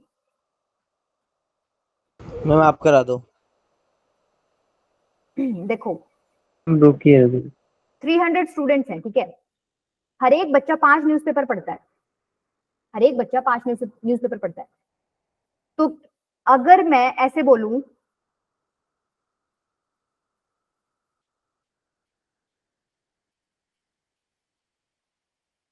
कि रीडिंग सेशंस जो हैं टोटल 1500 होंगे, मतलब क्या भाई, मैंने एक अखबार पकड़ा, मैंने पढ़ लिया, वो एक रीडिंग सेशन है। एक और अखबार पकड़ा, पढ़ लिया, वो दूसरा रीडिंग सेशन है। समझ रहे हो? 25 रखे। हाँ, समझ रहे हो? रीडिंग सेशन का मतलब क्या है कि एक बच्चे ने अखबार पढ़ लिया, वो एक रीडिंग सेशन है, ठीक है। तो हर स्टूडेंट 5 न्यूज़पेपर पढ़ रहा है, तो 300 स्टूडेंट्स कितने रीडिंग सेशंस दे देंगे? 1500 रीडिंग सेशंस दे देंगे। अरे Yes, बेटा, ma'am. एक बच्चा है, अखबार पकड़ा, एक रीडिंग सेशन, अखबार पकड़ा, एक रीडिंग सेशन, एक बच्चा 5 रीडिंग सेशंस दे रहा है, तो 300 बच्चे कितने रीडिंग सेशंस दे देंगे? 300 इंटू में 5, 1500 रीडिंग सेशंस हो गए। यस ठीक है। मैम। दूसरा क्या बोल रहा है? Every newspaper is read by 60 students. Every newspaper is read by 60 students, मतलब एक न्यूज़पेपर, ध्यान से देखना, एक न्यूज़पेपर 60 स्टूडेंट्स के द्वारा पढ़ा जा रहा है, ठीक है, मतलब 60 स्टूडेंट एक न्यूज़पेपर को पढ़ रहे हैं। तो यहाँ पर मेरे को ये बताओ कि रीडिंग सेशंस कितने हुए?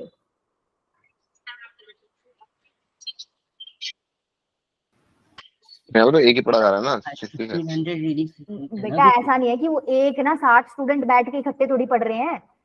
वो एक न्यूज़पेपर को, मान लो पहले अमन ने पढ़ा, उसी एक न्यूज़पेपर को यशवीर ने पढ़ा, उसी एक न्यूज़पेपर को सौरभ ने पढ़ा, समझ रहे हो? तो मैम, रीडिंग सेशंस टोटल कितने हो गए? 60 से डिवाइड कर देंगे इसे 150 को। अब वो तो ठीक है, मैं सिर्फ यहाँ पूछ रही हूँ कि इधर रीडिंग सेशंस कितने हुए। और एक उधर भी न्यूज़पेपर को 60 बच्चे पढ़ रहे हैं, इसका मतलब 60 ये हुए नहीं ना है कि हाँ 60 होंगे। इसका मतलब ये नहीं है कि उस एक को 60 बच्चे बैठ के पढ़ रहे हैं, ठीक है, एक एक बच्चा इंडिविजुअली उसको पढ़ रहा है। एक बच्चे ने पढ़ लिया, फिर उसको दूसरा पढ़ रहा है, तीसरा पढ़ रहा है, तो 60 रीडिंग सेशंस इधर हो गए, ठीक है। तो 60 रीडिंग सेशंस के लिए कितने न्यूज़पेपर इनफ है? एक, ठीक है। 60 के लिए एक न्यूज़पेपर चाहिए, 1 के लिए 1/60 चाहिए होगा। 1500 रीडिंग सेशंस के लिए कितने चाहिए होंगे? कितना आ जाएगा ये? 25। एग्जैक्टली, क्लियर है? Yes ma'am. ये रीडिंग सेशंस वाला ना ध्यान रखना, ये डाटा चेंज कर देंगे थोड़ा, तो तुम्हें इस तरीके से ना इजी पड़ेगा ये। Okay ma'am. निक्की तुम्हें समझ आ गया बेटा?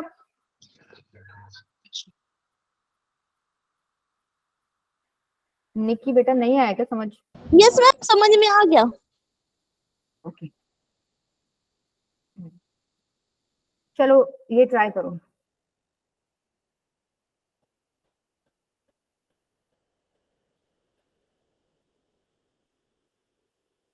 सेट्स का ही क्वेश्चन है बेटा, ये भी जेई में आया हुआ है।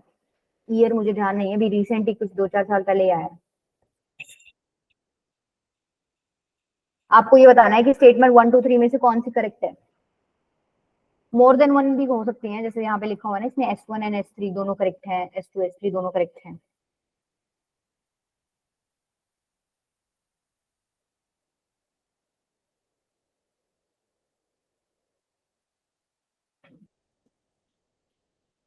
कृष बेटा आपको समझ आ रहा है?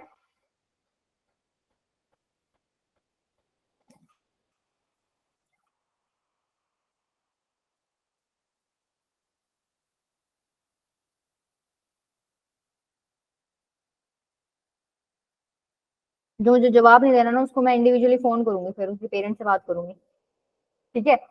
चुपचाप मुझे जवाब दे दो, ठीक रहेगा। बोलते ही देखो कृष का मैसेज आ गया बोलते ही।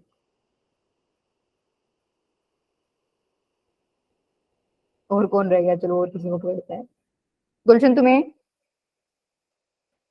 Yes ma'am. मैम इसमें तो neither ma'am neither a phone और जो कार दिया हुआ है इसमें मैम क्या स्टेटमेंट रहेगी?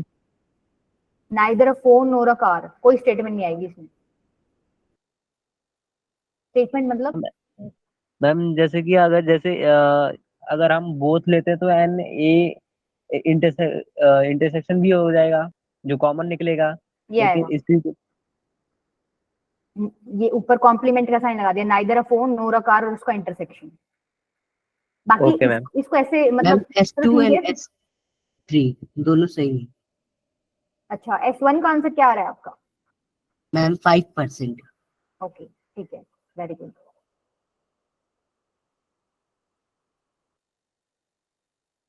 ठीक है यशवी, तुम ऐसे क्वेश्चन सॉल्व करते जाओ, तुम्हें आइडिया हो ही जाएगा तुम्हें करना क्या है ना? अपने आप पहुंच जाओगे वहां तक। पता नहीं मैम अचानक से पहुंच गया था। अच्छी बात है, ये तो अच्छी बात है। मानस बेटा यस मैम। कहाँ खोए हुए हो आज आप? कहीं नहीं मैम। जवाब कम आ रहे हैं आज आपके। मैम चैट पे लिख दे रहा हूँ। अच्छा देखो मैं करा देती हूँ फिर हम। B is my option. अच्छा बी इज योर ऑप्शन, ऐसा है क्या?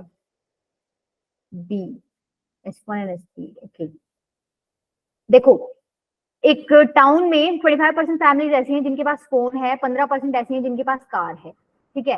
तो फोन वाली है 25%, कार वाली है 15%, 65% ऐसी हैं जिनके पास ना तो फोन है ना कार है।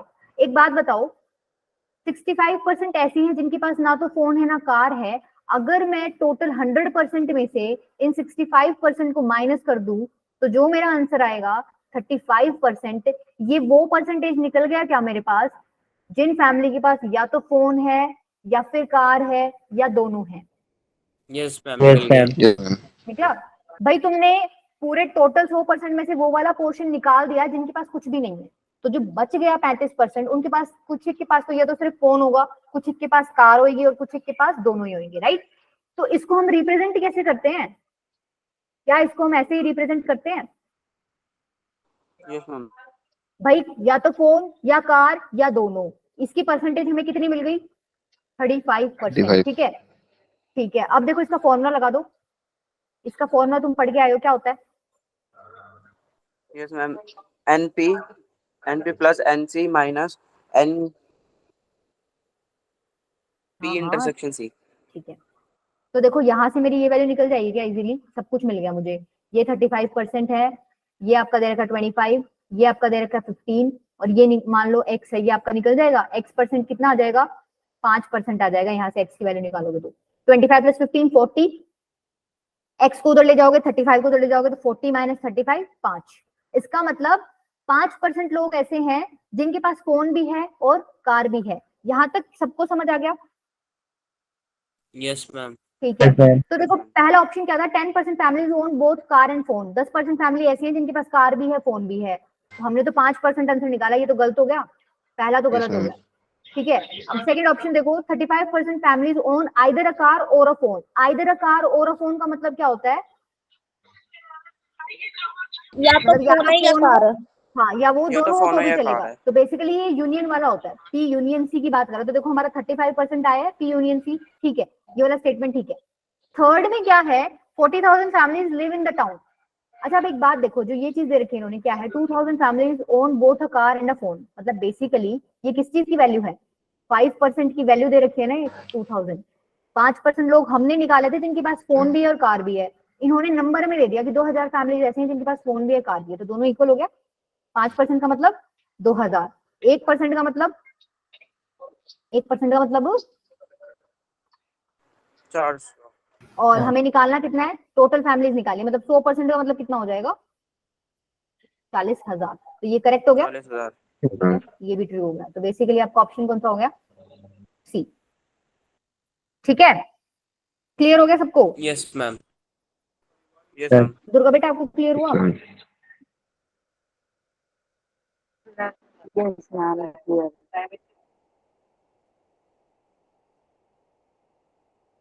ये तुम होमवर्क में ट्राई करना, देखो इसकी हिंट दे देती हूँ मैं, इसको तुम इस तरीके से करना, ये तुम 3 सेट्स बनाओगे ना, तो ऐसे लिख लेना x1 x2 x3 x4 x5 x6 x7, और ये वाला ऑप्शन इसका करेक्ट है। ये सॉल्व करके देखना। एक बात बताओ, इतना पार्ट सॉल्व कर दो इसमें, बस यही मेन है इसमें, इतने वाला, ये कैसे सॉल्व करोगे? मैम इस ट्रायंगल का मतलब क्या है? ए।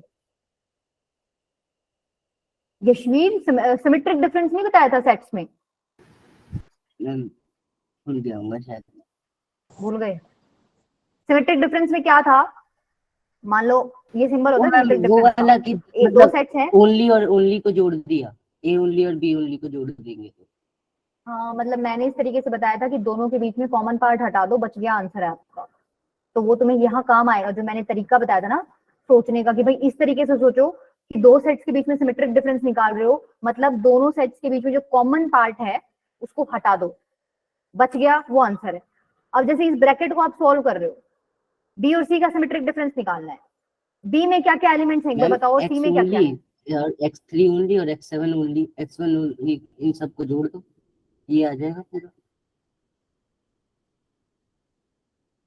क्या बोल रहे, सर के ऊपर से गई है बात। मैं ये पूछ रही हूँ बी में एलिमेंट्स कौन से हैं?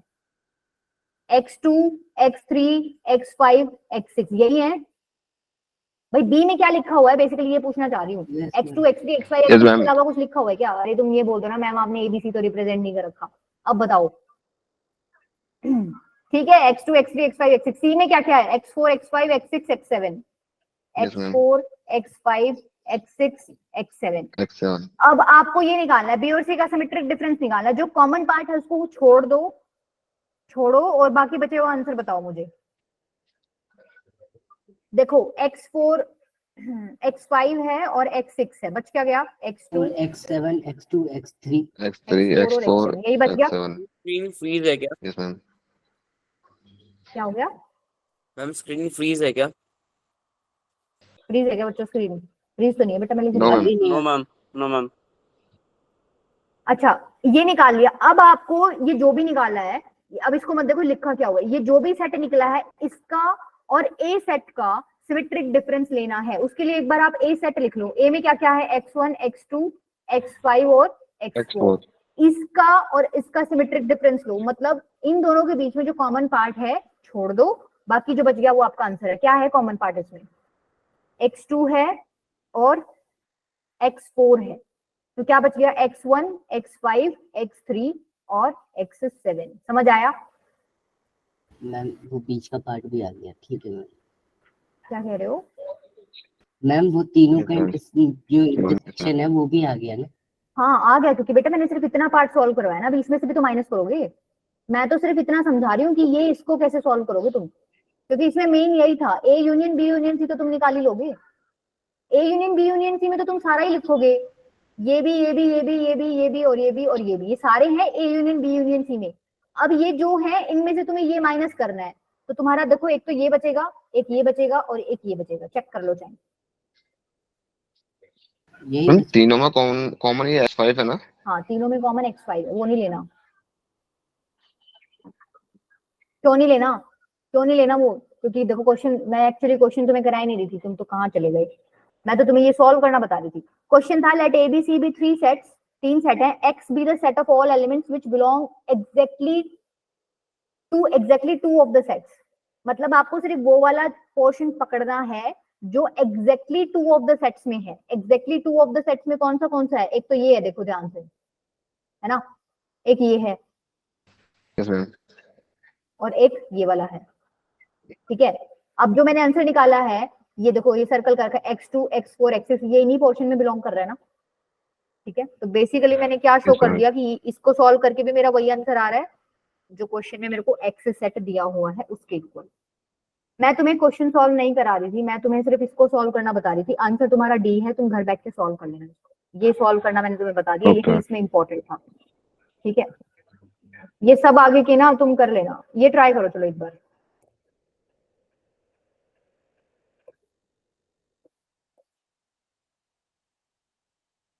The number of non-empty subsets A of ma'am S। घर में ही तो है, वो भी सॉल्व कर। क्या कह रहे हो? मैम घर में ही तो है। घर में ही तो है मतलब? आपने बोला घर मैम जाके आपने सॉल्व सॉल्व कर करने के लेना, लिखा घर है में ना। ही तो है हम लोग। हाँ, घर पे ही रह के सॉल्व करना। बी। मैम इसका भी है। कई बार तो तुम आंसर देते ही नहीं, कई बार तुम क्वेश्चन दिखाते ही आंसर दे देते हो, क्या चक्कर है? गुलशन ने बी मैम दिया है, निक्की ने ए दिया है। मैम ये अभी किया था ना। करवा दिया था मैंने तुम लोगों को ये? नहीं मैम, मतलब जो आप मैंने बोला था क्वेश्चन नंबर 9 जिसमें से डाउट था, उसी में था ये क्वेश्चन। अच्छा, दैट मीन्स आपके अलावा किसी और ने भी वो असाइनमेंट सॉल्व नहीं किया है। वाह, क्या रिजल्ट है। किसी ने भी नहीं किया बेटा वो असाइनमेंट सॉल्व। बिटली शीट क्यों दे रखी है मैंने तुम लोगों को? उसकी पूजा कर लेना, ठीक है? उसको भी भगवान की मूर्ति के साइड में लगा के प्रसाद चढ़ा दिया करो उसको। देखो, एक सेट है एस जिसके अंदर 1 2 3 अप टू 100 एलिमेंट्स हैं। The number of non empty subsets A of S such that the product of elements in A is even. आपको वो वाले सेट्स काउंट करने हैं जिनके एलिमेंट्स का आप प्रोडक्ट करोगे तो इवन आए। सपोज मैंने एक ए सेट इसी में से निकाला है, एक ए सेट 1 2 3। अब इसके प्रोडक्ट्स का, इसके एलिमेंट्स का प्रोडक्ट करो 1 इंटू 2 इंटू 3, क्या आ रहा है? 6, इवन है।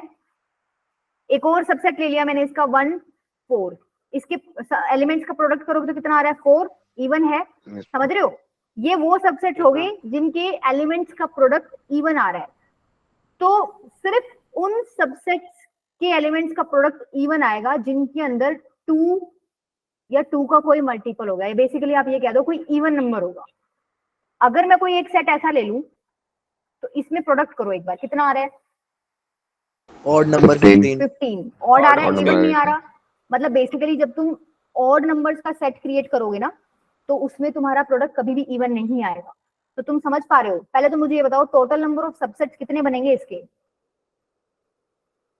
भाई 100 एलिमेंट्स हैं तो सबसेट्स कितने होते हैं? 2 की पावर n, मतलब 2 की पावर 100। ठीक है, 100। इनमें से ऑड नंबर कितने होंगे? 50 और 50 50 इवन। होंगे, राइट? 50 होंगे ऑड नंबर्स। 3 1 से स्टार्ट होगा ना, 1 3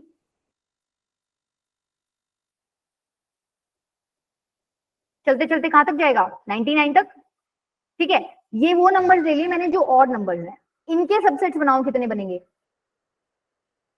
2 की पावर 50। 2 की पावर 2 की पावर 50। 50। अगर मैं टोटल सबसेट्स में से वो वाले सबसेट्स माइनस कर देती हूँ जिनमें सिर्फ ऑड नंबर्स आएंगे तो हमारे पास आंसर क्या आ जाएगा? ऐसे सबसेट्स आ जाएंगे जिनके अंदर कोई एक ना एक एलिमेंट तो पक्के से इवन मिलेगा। और अगर कोई एक भी एलिमेंट इवन मिल गया तो उनके एलिमेंट्स का प्रोडक्ट करोगे तो पक्के से इवन मिलेगा। समझ आई चीज? यहाँ से 2 की पावर 50 कॉमन ले लो तो 2 की पावर 50 माइनस 1 आपका क्या हो जाएगा? बी। आंसर हो जाएगा। ठीक है, हाँ ना? समझ आया सबको? यस मैम, ये सॉल्व कर रखा था प्रीवियस क्वेश्चन में।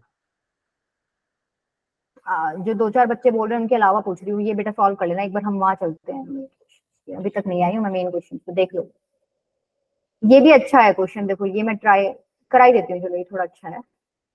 If ABC are 3 sets such that A intersection B is equals to A intersection C दे रखा है, A union B is equals to A union C दे रखा है, तो आपको बताना है इनमें से कौन सा ट्रू है।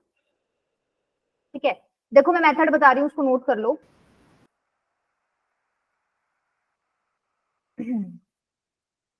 B को हम क्या लिख सकते हैं? A union B intersection B लिख सकती हूँ क्या मैं?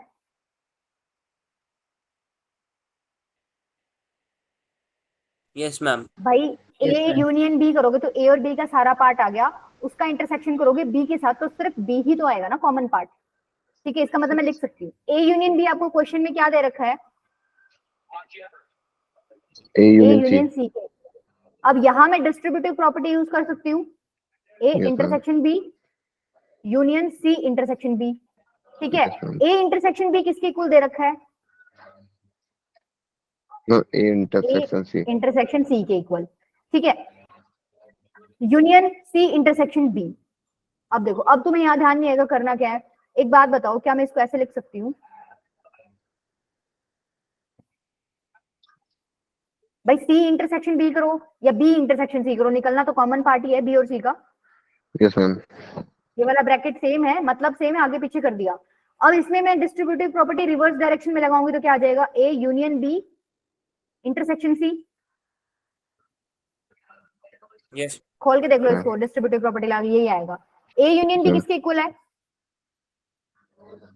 ए यूनियन सी के। इसका इंटरसेक्शन कर दिया सी के साथ, क्या आ गया? Union. सी आ गया। Yes, ma'am. देखो यहाँ पे बी बी की जगह सी Yes, सी हो गया। A union C intersection C, that means आपका बी इक्वल्स टू सी आ गया, ठीक है। क्लियर है? इसका एक और मेथड है, वो तुम ट्राई करना, तुम Yes, सोचो अब ma'am. कैसे करोगे उसको। ठीक है, चलो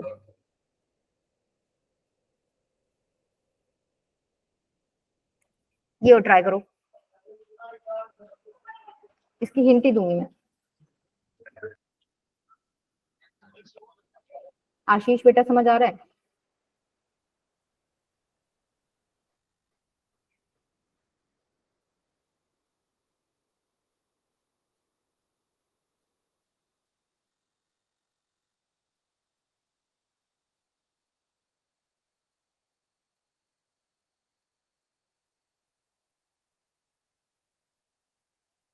क्या दे रखा है? एक्स दे रखा है आपको, ये बेसिकली आपको यूनिवर्सल सेट दे रखा है यहाँ पे, ठीक है। मतलब इसने क्या बोल दिया, यहाँ रिस्ट्रिक्शन लगा दी कि एक्स की जो वैल्यू है 1 to 50 ही ले सकते हो, उससे ज्यादा आप नहीं ले सकते हो। तो ये देखो, ये इसने लिख दिया, काम कहाँ आएगा? ए सेट इसने दे रखा है x is a multiple of 2। भाई मल्टीपल ऑफ 2 आप लिखने लगोगे तो बहुत सारे हो जाएंगे, आपको कहीं ना कहीं तो लिमिट लगानी पड़ेगी ना। तो बेसिकली आपको 50 तक ही लेनी, ठीक है। ए सेट लिख लोगे, मल्टीपल ऑफ 2 Yes, क्या हो ma'am. जाएंगे? चलते रहेंगे, 50 तक लोगे तो 50 हो जाएगा लास्ट। बी सेट क्या हो जाएगा? Yes, मल्टीपल ऑफ 7, 7 14, चलते जाओ, लास्ट क्या हो जाएगा? 49। Yes, ma'am. 49 बोला क्या है? Find number of elements in the smallest subset of x which contain elements of both A and B. आपको एक ऐसा सेट बताना है जिसके अंदर ए भी हो और बी भी हो। ऐसा कौन सा सेट होएगा ये बताओ? मैम 14 का। अच्छा 14 का। देखो मुझे पता था तुम यही गलती करोगे, इसमें बच्चे गलती भी यही करते हैं। 14 का सेट ले लेते हैं, चलो 14 28 इस तरीके से चलेगा। क्या इस सेट में 2 है? 2,14. 2,14 कैसे लोगे बेटा? नहीं मैम इसमें ऐसे ऐसे कुछ भी सेट थोड़ी ले सकते हो कि तुम एक एलिमेंट वहां से पकड़ लो। 14 तो यशवीर ने इसलिए बोला था कि भाई 2 के मल्टीपल और 7 के मल्टीपल का इंटरसेक्शन ले लिया उसने, ऐसे ही किया था ना यशवीर तुम? Yes ma'am. Yes, ma'am. दोनों में कॉमन है. तो वो दोनों में कॉमन है, तो मैंने ले लिया। तो मैं अब ये पूछ रही हूँ, क्या इसमें कहीं तुम्हें 2 लिखा हुआ दिख रहा है या 7 लिखा हुआ दिख रहा है, 4 लिखा हुआ दिख रहा है? नो नहीं है मैम ना। पर No, ये तो ma'am. देखो यहाँ पे है, और उसने क्वेश्चन में पूछा था कि आपको एक ऐसा सेट लेना है जिसमें ए पूरा हो बी पूरा हो, तो ये एलिमेंट्स तो रह गए। तो इसका मतलब इंटरसेक्शन तो ले नहीं सकते, यूनियन ले सकते हैं क्या? यूनियन हम हाँ यूनियन में सब आ जाएंगे फिर. यूनियन ही लेंगे हम यार। अगर हम ए यूनियन भी ले लेना तो उसमें ए भी आ जाएगा पूरा, बी भी आ जाएगा पूरा, और वो सबसे छोटा ही होएगा, ठीक है। सबसे छोटा वही तो होएगा ना जिसमें ये दोनों ही आ जाए और दोनों ही आ Yes, जाए, वो ए यूनियन बी हो जाएगा, राइट। तो ए यूनियन बी निकालना बेसिकली आपको इस क्वेश्चन में, तो ये आप इजीली निकाल सकते हो। आप फॉर्मूला लगा दोगे n A plus n B minus n A intersection B. N A कैसे निकालोगे? Number of elements in set A. 25 ये तो आपने डायरेक्ट बता दिया, ठीक है, हाँ. कोई इशू नहीं है। लेकिन जिस बच्चे को डायरेक्ट नहीं आ रहा हो तो आप क्या करना बेटा, देखो ये एपी बन रहा है, 2 4 6 8 एपी बन रहा है ना। तो एपी की लास्ट टर्म क्या होती है? ए प्लस एन माइनस 1 इंटू में डी। लास्ट टर्म आपको D. दे क्या रखी है? 50। ए क्या है आपका? 2। एन हमें निकालना है, नंबर ऑफ टर्म्स हमें निकालनी है। कॉमन डिफरेंस क्या है? 2 2 का है, इज इक्वल टू 50। तो एन माइनस 1 इंटू 2 कितना आ गया? 48। यहाँ से एन कितना आ जाएगा आपका? 25, ठीक है। मतलब इस सेट के अंदर 25 एलिमेंट्स हैं, ऐसे ही आप एपी वाला फॉर्मूला लगा के इस सेट में एलिमेंट्स निकाल सकते हो, दोनों में निकल जाएंगे। ये वाले कैसे निकालोगे एलिमेंट्स? 14 के मल्टीपल्स। हाँ, इसमें वो वाले एलिमेंट्स आएंगे। पहले तो आप ये लिखो कि ए इंटरसेक्शन बी में आएगा क्या क्या। ए इंटरसेक्शन बी में 2 के मल्टीपल्स भी और 7 के मल्टीपल्स भी, तो बेसिकली 14 के मल्टीपल्स आएंगे, 14, 28। लास्ट क्या आएगा 14 का multiple? 42। Yes ma'am. Yes Yes, ma'am. ma'am.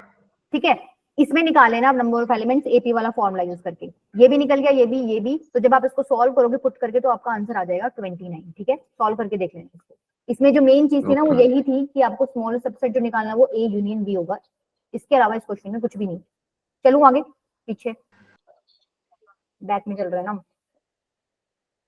चलो ये बताओ, let W denote the words in the English dictionary. तुम बैठ जाओ थोड़ी देर, थोड़ा 10 मिनट और एक्स्ट्रा लगेंगे। ये मेन क्वेश्चन कर लो, जेई के आए हुए हैं ये। Let W denote the words in the English dictionary, define the relation R by R is such that x y W cross. मतलब बेसिकली एक्स जो है वो भी डब्ल्यू से बिलोंग करे। डब्ल्यू मतलब वर्ड्स इन इंग्लिश डिक्शनरी से belong करें। इस बार ये नंबर नहीं है यहाँ पे। एक्स कोई वर्ड है इंग्लिश डिक्शनरी से, वाई भी क्या है, कोई वर्ड है इंग्लिश डिक्शनरी से। इसका मतलब समझ रहे हो क्या तुम?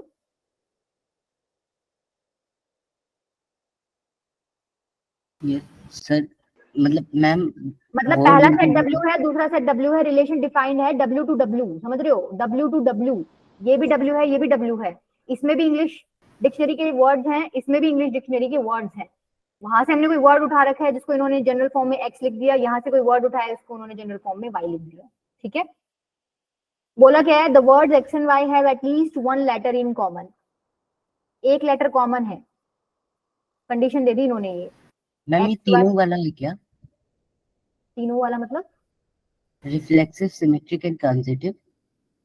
अच्छा, मैम ये है reflexive, symmetric and transitive. Transitive आ रहा है तुम्हारा? Yes ma'am. कोई एक ऐसा देखो ट्रांजिटिव के लिए यूजुअली एटलीस्ट बोल रखा है ना मैम, ज्यादा मतलब हाँ हो एक सकता है, लेटर तो होना ही पर कोई चाहिए। एक भी केस ऐसा नहीं मिल रहा क्या तुम्हें कि वो ट्रांजिटिव ना हो? देखो रिफ्लेक्सिव के लिए मान लो मैंने एक लेटर पकड़ लिया, कौन सा? एक्स मैंने पकड़ लिया, क्या क्या पकड़ोगे? बिग। पास पकड़ लो, बिग पकड़ लो, कुछ भी पकड़ लो, बिग पकड़ लो, चलो ठीक है। दूसरा लेटर भी वाई भी मेरे को एक्स के, मतलब जब रिफ्लेक्सिव के लिए चेक करती हूँ तो वाई की वैल्यू भी मैं एक्स ही लेती हूँ, तो दूसरा भी मेरे को बिग ही चूज करना है। तो क्या इन दोनों में एटलीस्ट वन वर्ड कॉमन है? One letter, sorry one letter common है। यस पूरा ही मैम। कॉमन है, पूरा ही कॉमन है। रिफ्लेक्सिव हो गया। सिमेट्रिक के लिए क्या करोगे? दो वर्ड ले लो आप, ठीक है, पिन ले लो और एक और क्या लोगे? पिन ले लो। देखो ये दोनों बिलोंग कर रहे हैं, ये एक्स है ये वाई है, क्या ये बिलोंग कर रहे हैं रिलेशन में? भाई एटलीस्ट एक वर्ड, एक लेटर कॉमन है। इसमें भी आई है, इसमें भी आई है, इसमें तो मोर देन वन हो गया, एन भी कॉमन है। तो क्या वाई एक्स बिलोंग कर रहा है, मतलब टिन और पिन बिलोंग कर रहा है क्या? क्या बच्चे वाला क्वेश्चन बना रखा है इन्होंने। देखो पिन टिन बिलोंग कर रहा है तो टिन पिन भी बिलोंग कर रहा है, इसमें कोई सोचने की वो है क्या? तो सिमेट्रिक भी हो गया।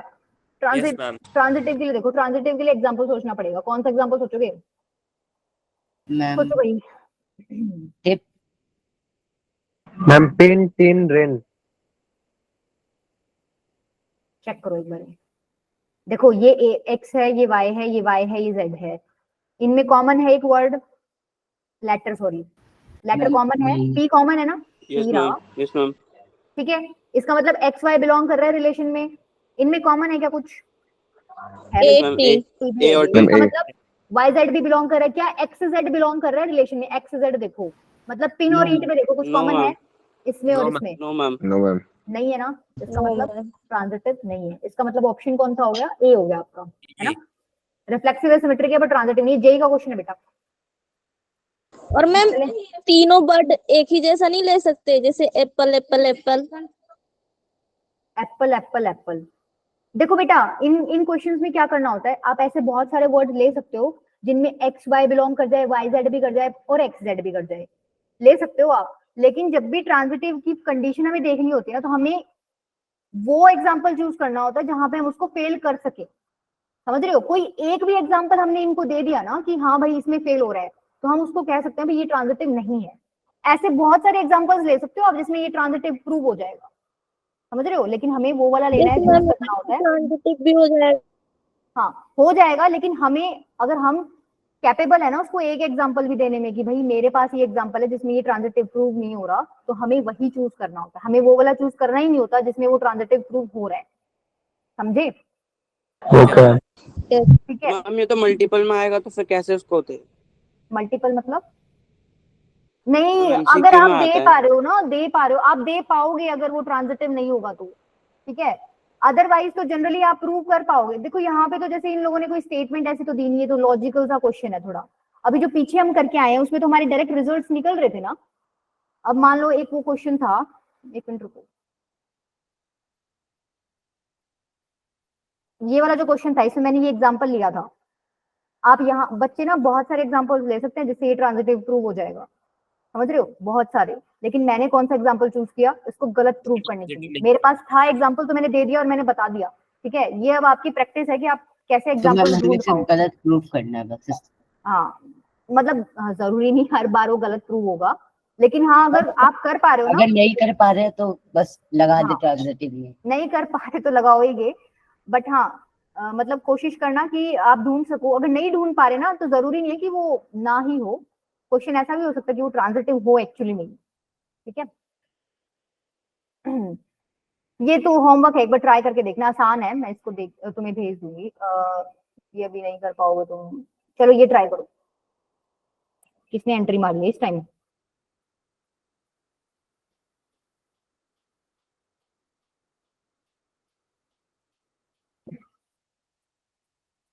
चलो ट्राई करो ये। अच्छा ये तो ईयर भी लिखा हुआ है, जेई मींस 2020 का है ये। ऐसा मैंने वैसे तुम्हें कराया था एक क्वेश्चन, इसमें तो वैल्यूज पुट कर करके देख लो क्या क्या आंसर्स आ रहे हैं।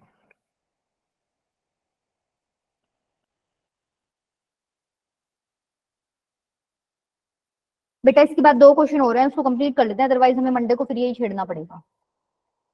तुम कहो तो मैं मंडे को भी करा दूंगी, वैसे ज्यादा लेट हो गया, 11:45 हो गई। यस मैम, मंडे को करा देना। मेरे को ना शुरू में यही शुरू कराना था, तुम लोगों का रिस्पॉन्स बढ़िया नहीं था तो मुझे फिर वहां जाना पड़ा पहले। निक्की बेटा अभी क्लियर है आपको चीजें? अच्छा ऋतिक कोई नहीं बेटा। Yes ma'am. देखो तुम लोग 14 ही बच्चे हो मेरे साथ, ज्यादा बच्चे हैं ही नहीं बैच में, तो इंडिविजुअली भी तुम्हें कोई दिक्कत आए ना तो मुझे मैसेज कर दिया करो व्हाट्सएप पे। 12th क्लास का एक बच्चा मैसेज नहीं करता, एक आशीष करता है, एक यशवीर ने किया था, मानस ने तो प्रॉब्लम बताई थी अपनी। मैम आपका नंबर क्या है? ठीक है ऋतिक बेटा, आपने तो बहुत ज्यादा लंबी क्लास अटेंड कर ली, अब आप जा सकते हो, मैं खुश हूँ आपकी परफॉर्मेंस से। नंबर बेटा दे रही हूँ, 1 मिनट। हाँ बेटा, किसी को मेरा नंबर याद हो तो लिख दो ना बेटा, इसमें मुझे ढूंढना पड़ेगा।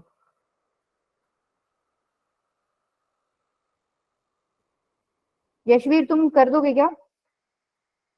Number ma'am? हाँ नंबर इसमें शेयर कर दो। मैम ग्रुप पे मैम लिखा तो है। मैम मैं बताऊं? हाँ 62 हाँ क्या बताना क्वेश्चन? नहीं मैम नंबर प्रज्वल ने बता दिया नीचे। 6283284716। मुझे ये आगे चिपकाना पड़ेगा दीवार पे। ये है निक्की तो चली गई जिस नंबर मैम देना था प्रज्वल ने लिख दिया। हाँ वो देख लिया मैंने। Bye ma'am. ठीक है। मैम मैं आपने मुझे स्टार्टिंग में क्या करा था? relation मिले हैं इसके। क्या? मैम मुझे इसके 3 रिलेशन मिले हैं अभी। अच्छा एक तो मैम देखो 11, 21 और 00। 1 1 2 1, देखो इसको इस तरीके से कर लो, less than equals to 8 minus 3y square. अब एक एक करके वैल्यू सब करते जाओ। इसने बोला x और y ना इंटीजर्स होने चाहिए आपके, ठीक है। आप 0 ले सकते हो क्या? Yes ma'am. Yes ma'am. 0 लो एक बार y को। जब y को 0 लोगे तो क्या आएगा answer? x square is less than equals to 8। तो ऐसी कौन सी वैल्यूज ले सकते हो x की जो लेस देन, उसका स्क्वायर करोगे तो लेस देन इक्वल्स टू 8 आ जाएगा? 2। अच्छा 2 ले सकते हो, 1 ले सकते हो क्या? 0 हम ले सकते हैं। -1 -1 -2 -2 -3 ले सकती हूँ? नहीं मैम। नहीं 9 आ 3 जाएगा। ले सकती हूँ? नहीं मैम। ठीक है, मतलब इतने ही ले सकते हो। y जब 0 था तो x की ये वैल्यूज ले पा रहे हो आप, समझ रहे हो? अच्छा y इज इक्वल्स टू 1 है तब क्या ले पाओगे? x square is less than equals to 1, 8 minus 3 5, क्या क्या ले पाओगे अब x की वैल्यूज? -2 ले पा रही हूँ, ले पा रही हूँ, -1 ले पा रही हूँ, 0 1 2, क्या 3 ले सकती हूँ? 3 का स्क्वायर करोगे तो 9 आ जाएगा, 9 5 से छोटा नहीं होता या ना इक्वल होता है, तो यही ले पाओगे, ठीक है। y2 पे जाओ, जब 2 लेऊंगी मैं, 2 to the 4 to the 12 हो जाएगा, ये तो बेसिकली ऐसे आ गया -4। तो कोई स्क्वायर वैल्यू आपकी -4 से इक्वल या उससे छोटी जाएगी क्या? नहीं मैम। नहीं जाएगी ना? आयोटा आ जाएगा। हाँ, इसके बाद तो आप कुछ ले ही नहीं सकते, यही पॉसिबल पेयर्स बना सकते हो आप। अब देखो कॉम्बिनेशंस बना लो यहाँ पे, भाई y की वैल्यू 0 ले रहे हो तो x की वैल्यू -2, y ओ सॉरी उल्टा लिख रही हूँ मैं, x की वैल्यू पहले लिखोगे ना, x की वैल्यू -2 y 0, x की वैल्यू -1 y 0, x की वैल्यू 0 y 0, x की वैल्यू 1 y 0, x की वैल्यू 2 y 0। इसी तरीके से यहाँ पे क्या क्या ले सकते हो, x की वैल्यू -2, y की वैल्यू 1, -1 1 0 1 1 1 और 2 1, यही ले सकते हो, इसके अलावा मैम कुछ नहीं ले 1 के साथ -1 भी तो ले सकते हैं ना y की वैल्यू। 1 के साथ -1, हाँ ले सकते हैं, ठीक बात है। अरे तो और भी ज्यादा बनेंगे, ठीक बात है, 1 के साथ -1 भी ले लेना भाई, ठीक है, एक -1 के साथ भी बना लेना। अरे इसका तो रिलेशन ही बहुत लंबे हो जाएंगे। ठीक है, आई थिंक इतने ही बनेंगे, +-1 के साथ ले सकते हो और 0 के साथ, यही बनेंगे। अब आपको बताना है डोमेन ऑफ R इनवर्स। अच्छा, अब इसको तुम ऐसे करने मत बैठ जाना कि इन एलिमेंट्स को उल्टा करो। डोमेन ऑफ R इनवर्स का मतलब रेंज ऑफ R, समझ रहे हो सब? डोमेन ऑफ R इनवर्स का मतलब रेंज ऑफ R, किसी को नहीं समझ आया क्या? समझिए मैम। हम समझ गए। ठीक है, तो बेसिकली रेंज ऑफ R निकाल दो। रेंज ऑफ R में क्या क्या आ रहा है देखो, 0 0 0 1 -1, तीन ही एलिमेंट्स आ रहे हैं, 0 -1 और 1, ये आपका आंसर हो जाएगा, ठीक है। मैम -2 -2 रेंज में नहीं आ रहा ना बेटा, R की रेंज में यशवीर -2 कहाँ आ रहा है? देखो कहाँ आ रहा है, नहीं आ रहा ना, तो सिर्फ ये तीन एलिमेंट्स आएंगे, क्लियर है। ये जेईई मेंस 2020 का क्वेश्चन है। अब देखो ये दो क्वेश्चन छोड़े हैं, एक तो ये है, इसमें ना दो केस बना लेना। एक तो मॉडुलस खोलना सबको आता है ना भाई, अगर √x-3 लेस देन 0 है तो ये नेगेटिव के साथ खुलेगा। मैम एग्जैक्टली 2 है, कंटेन एग्जैक्टली 2 एलिमेंट। ये भी था क्या उसमें? Yes ma'am. हाँ ये वाला भी है, ठीक है। एक केस आपका बनेगा अगर √x-3 greater than equals to 0 तो ये मॉडुलस वाला साइन पॉजिटिव के साथ खुलेगा, तो वहां से तुम्हें x की वैल्यूज मिल जाएंगी, ठीक है। ट्राई करके देखना, ये क्वेश्चन बहुत आसान है, जेईई मेंस 2021 का है, ये भी ट्राई कर लेना। आंसर मैं बता देती हूँ इसका, ये है नन ऑफ दीज, बहुत इजी क्वेश्चन है ये वाला। और एक ये है, ये तुम नहीं कर पाओगे, ये मैं नेक्स्ट क्लास में कराऊंगी, ठीक है, बहुत ज्यादा ही हो गया, छोड़ो अब नहीं करते हो।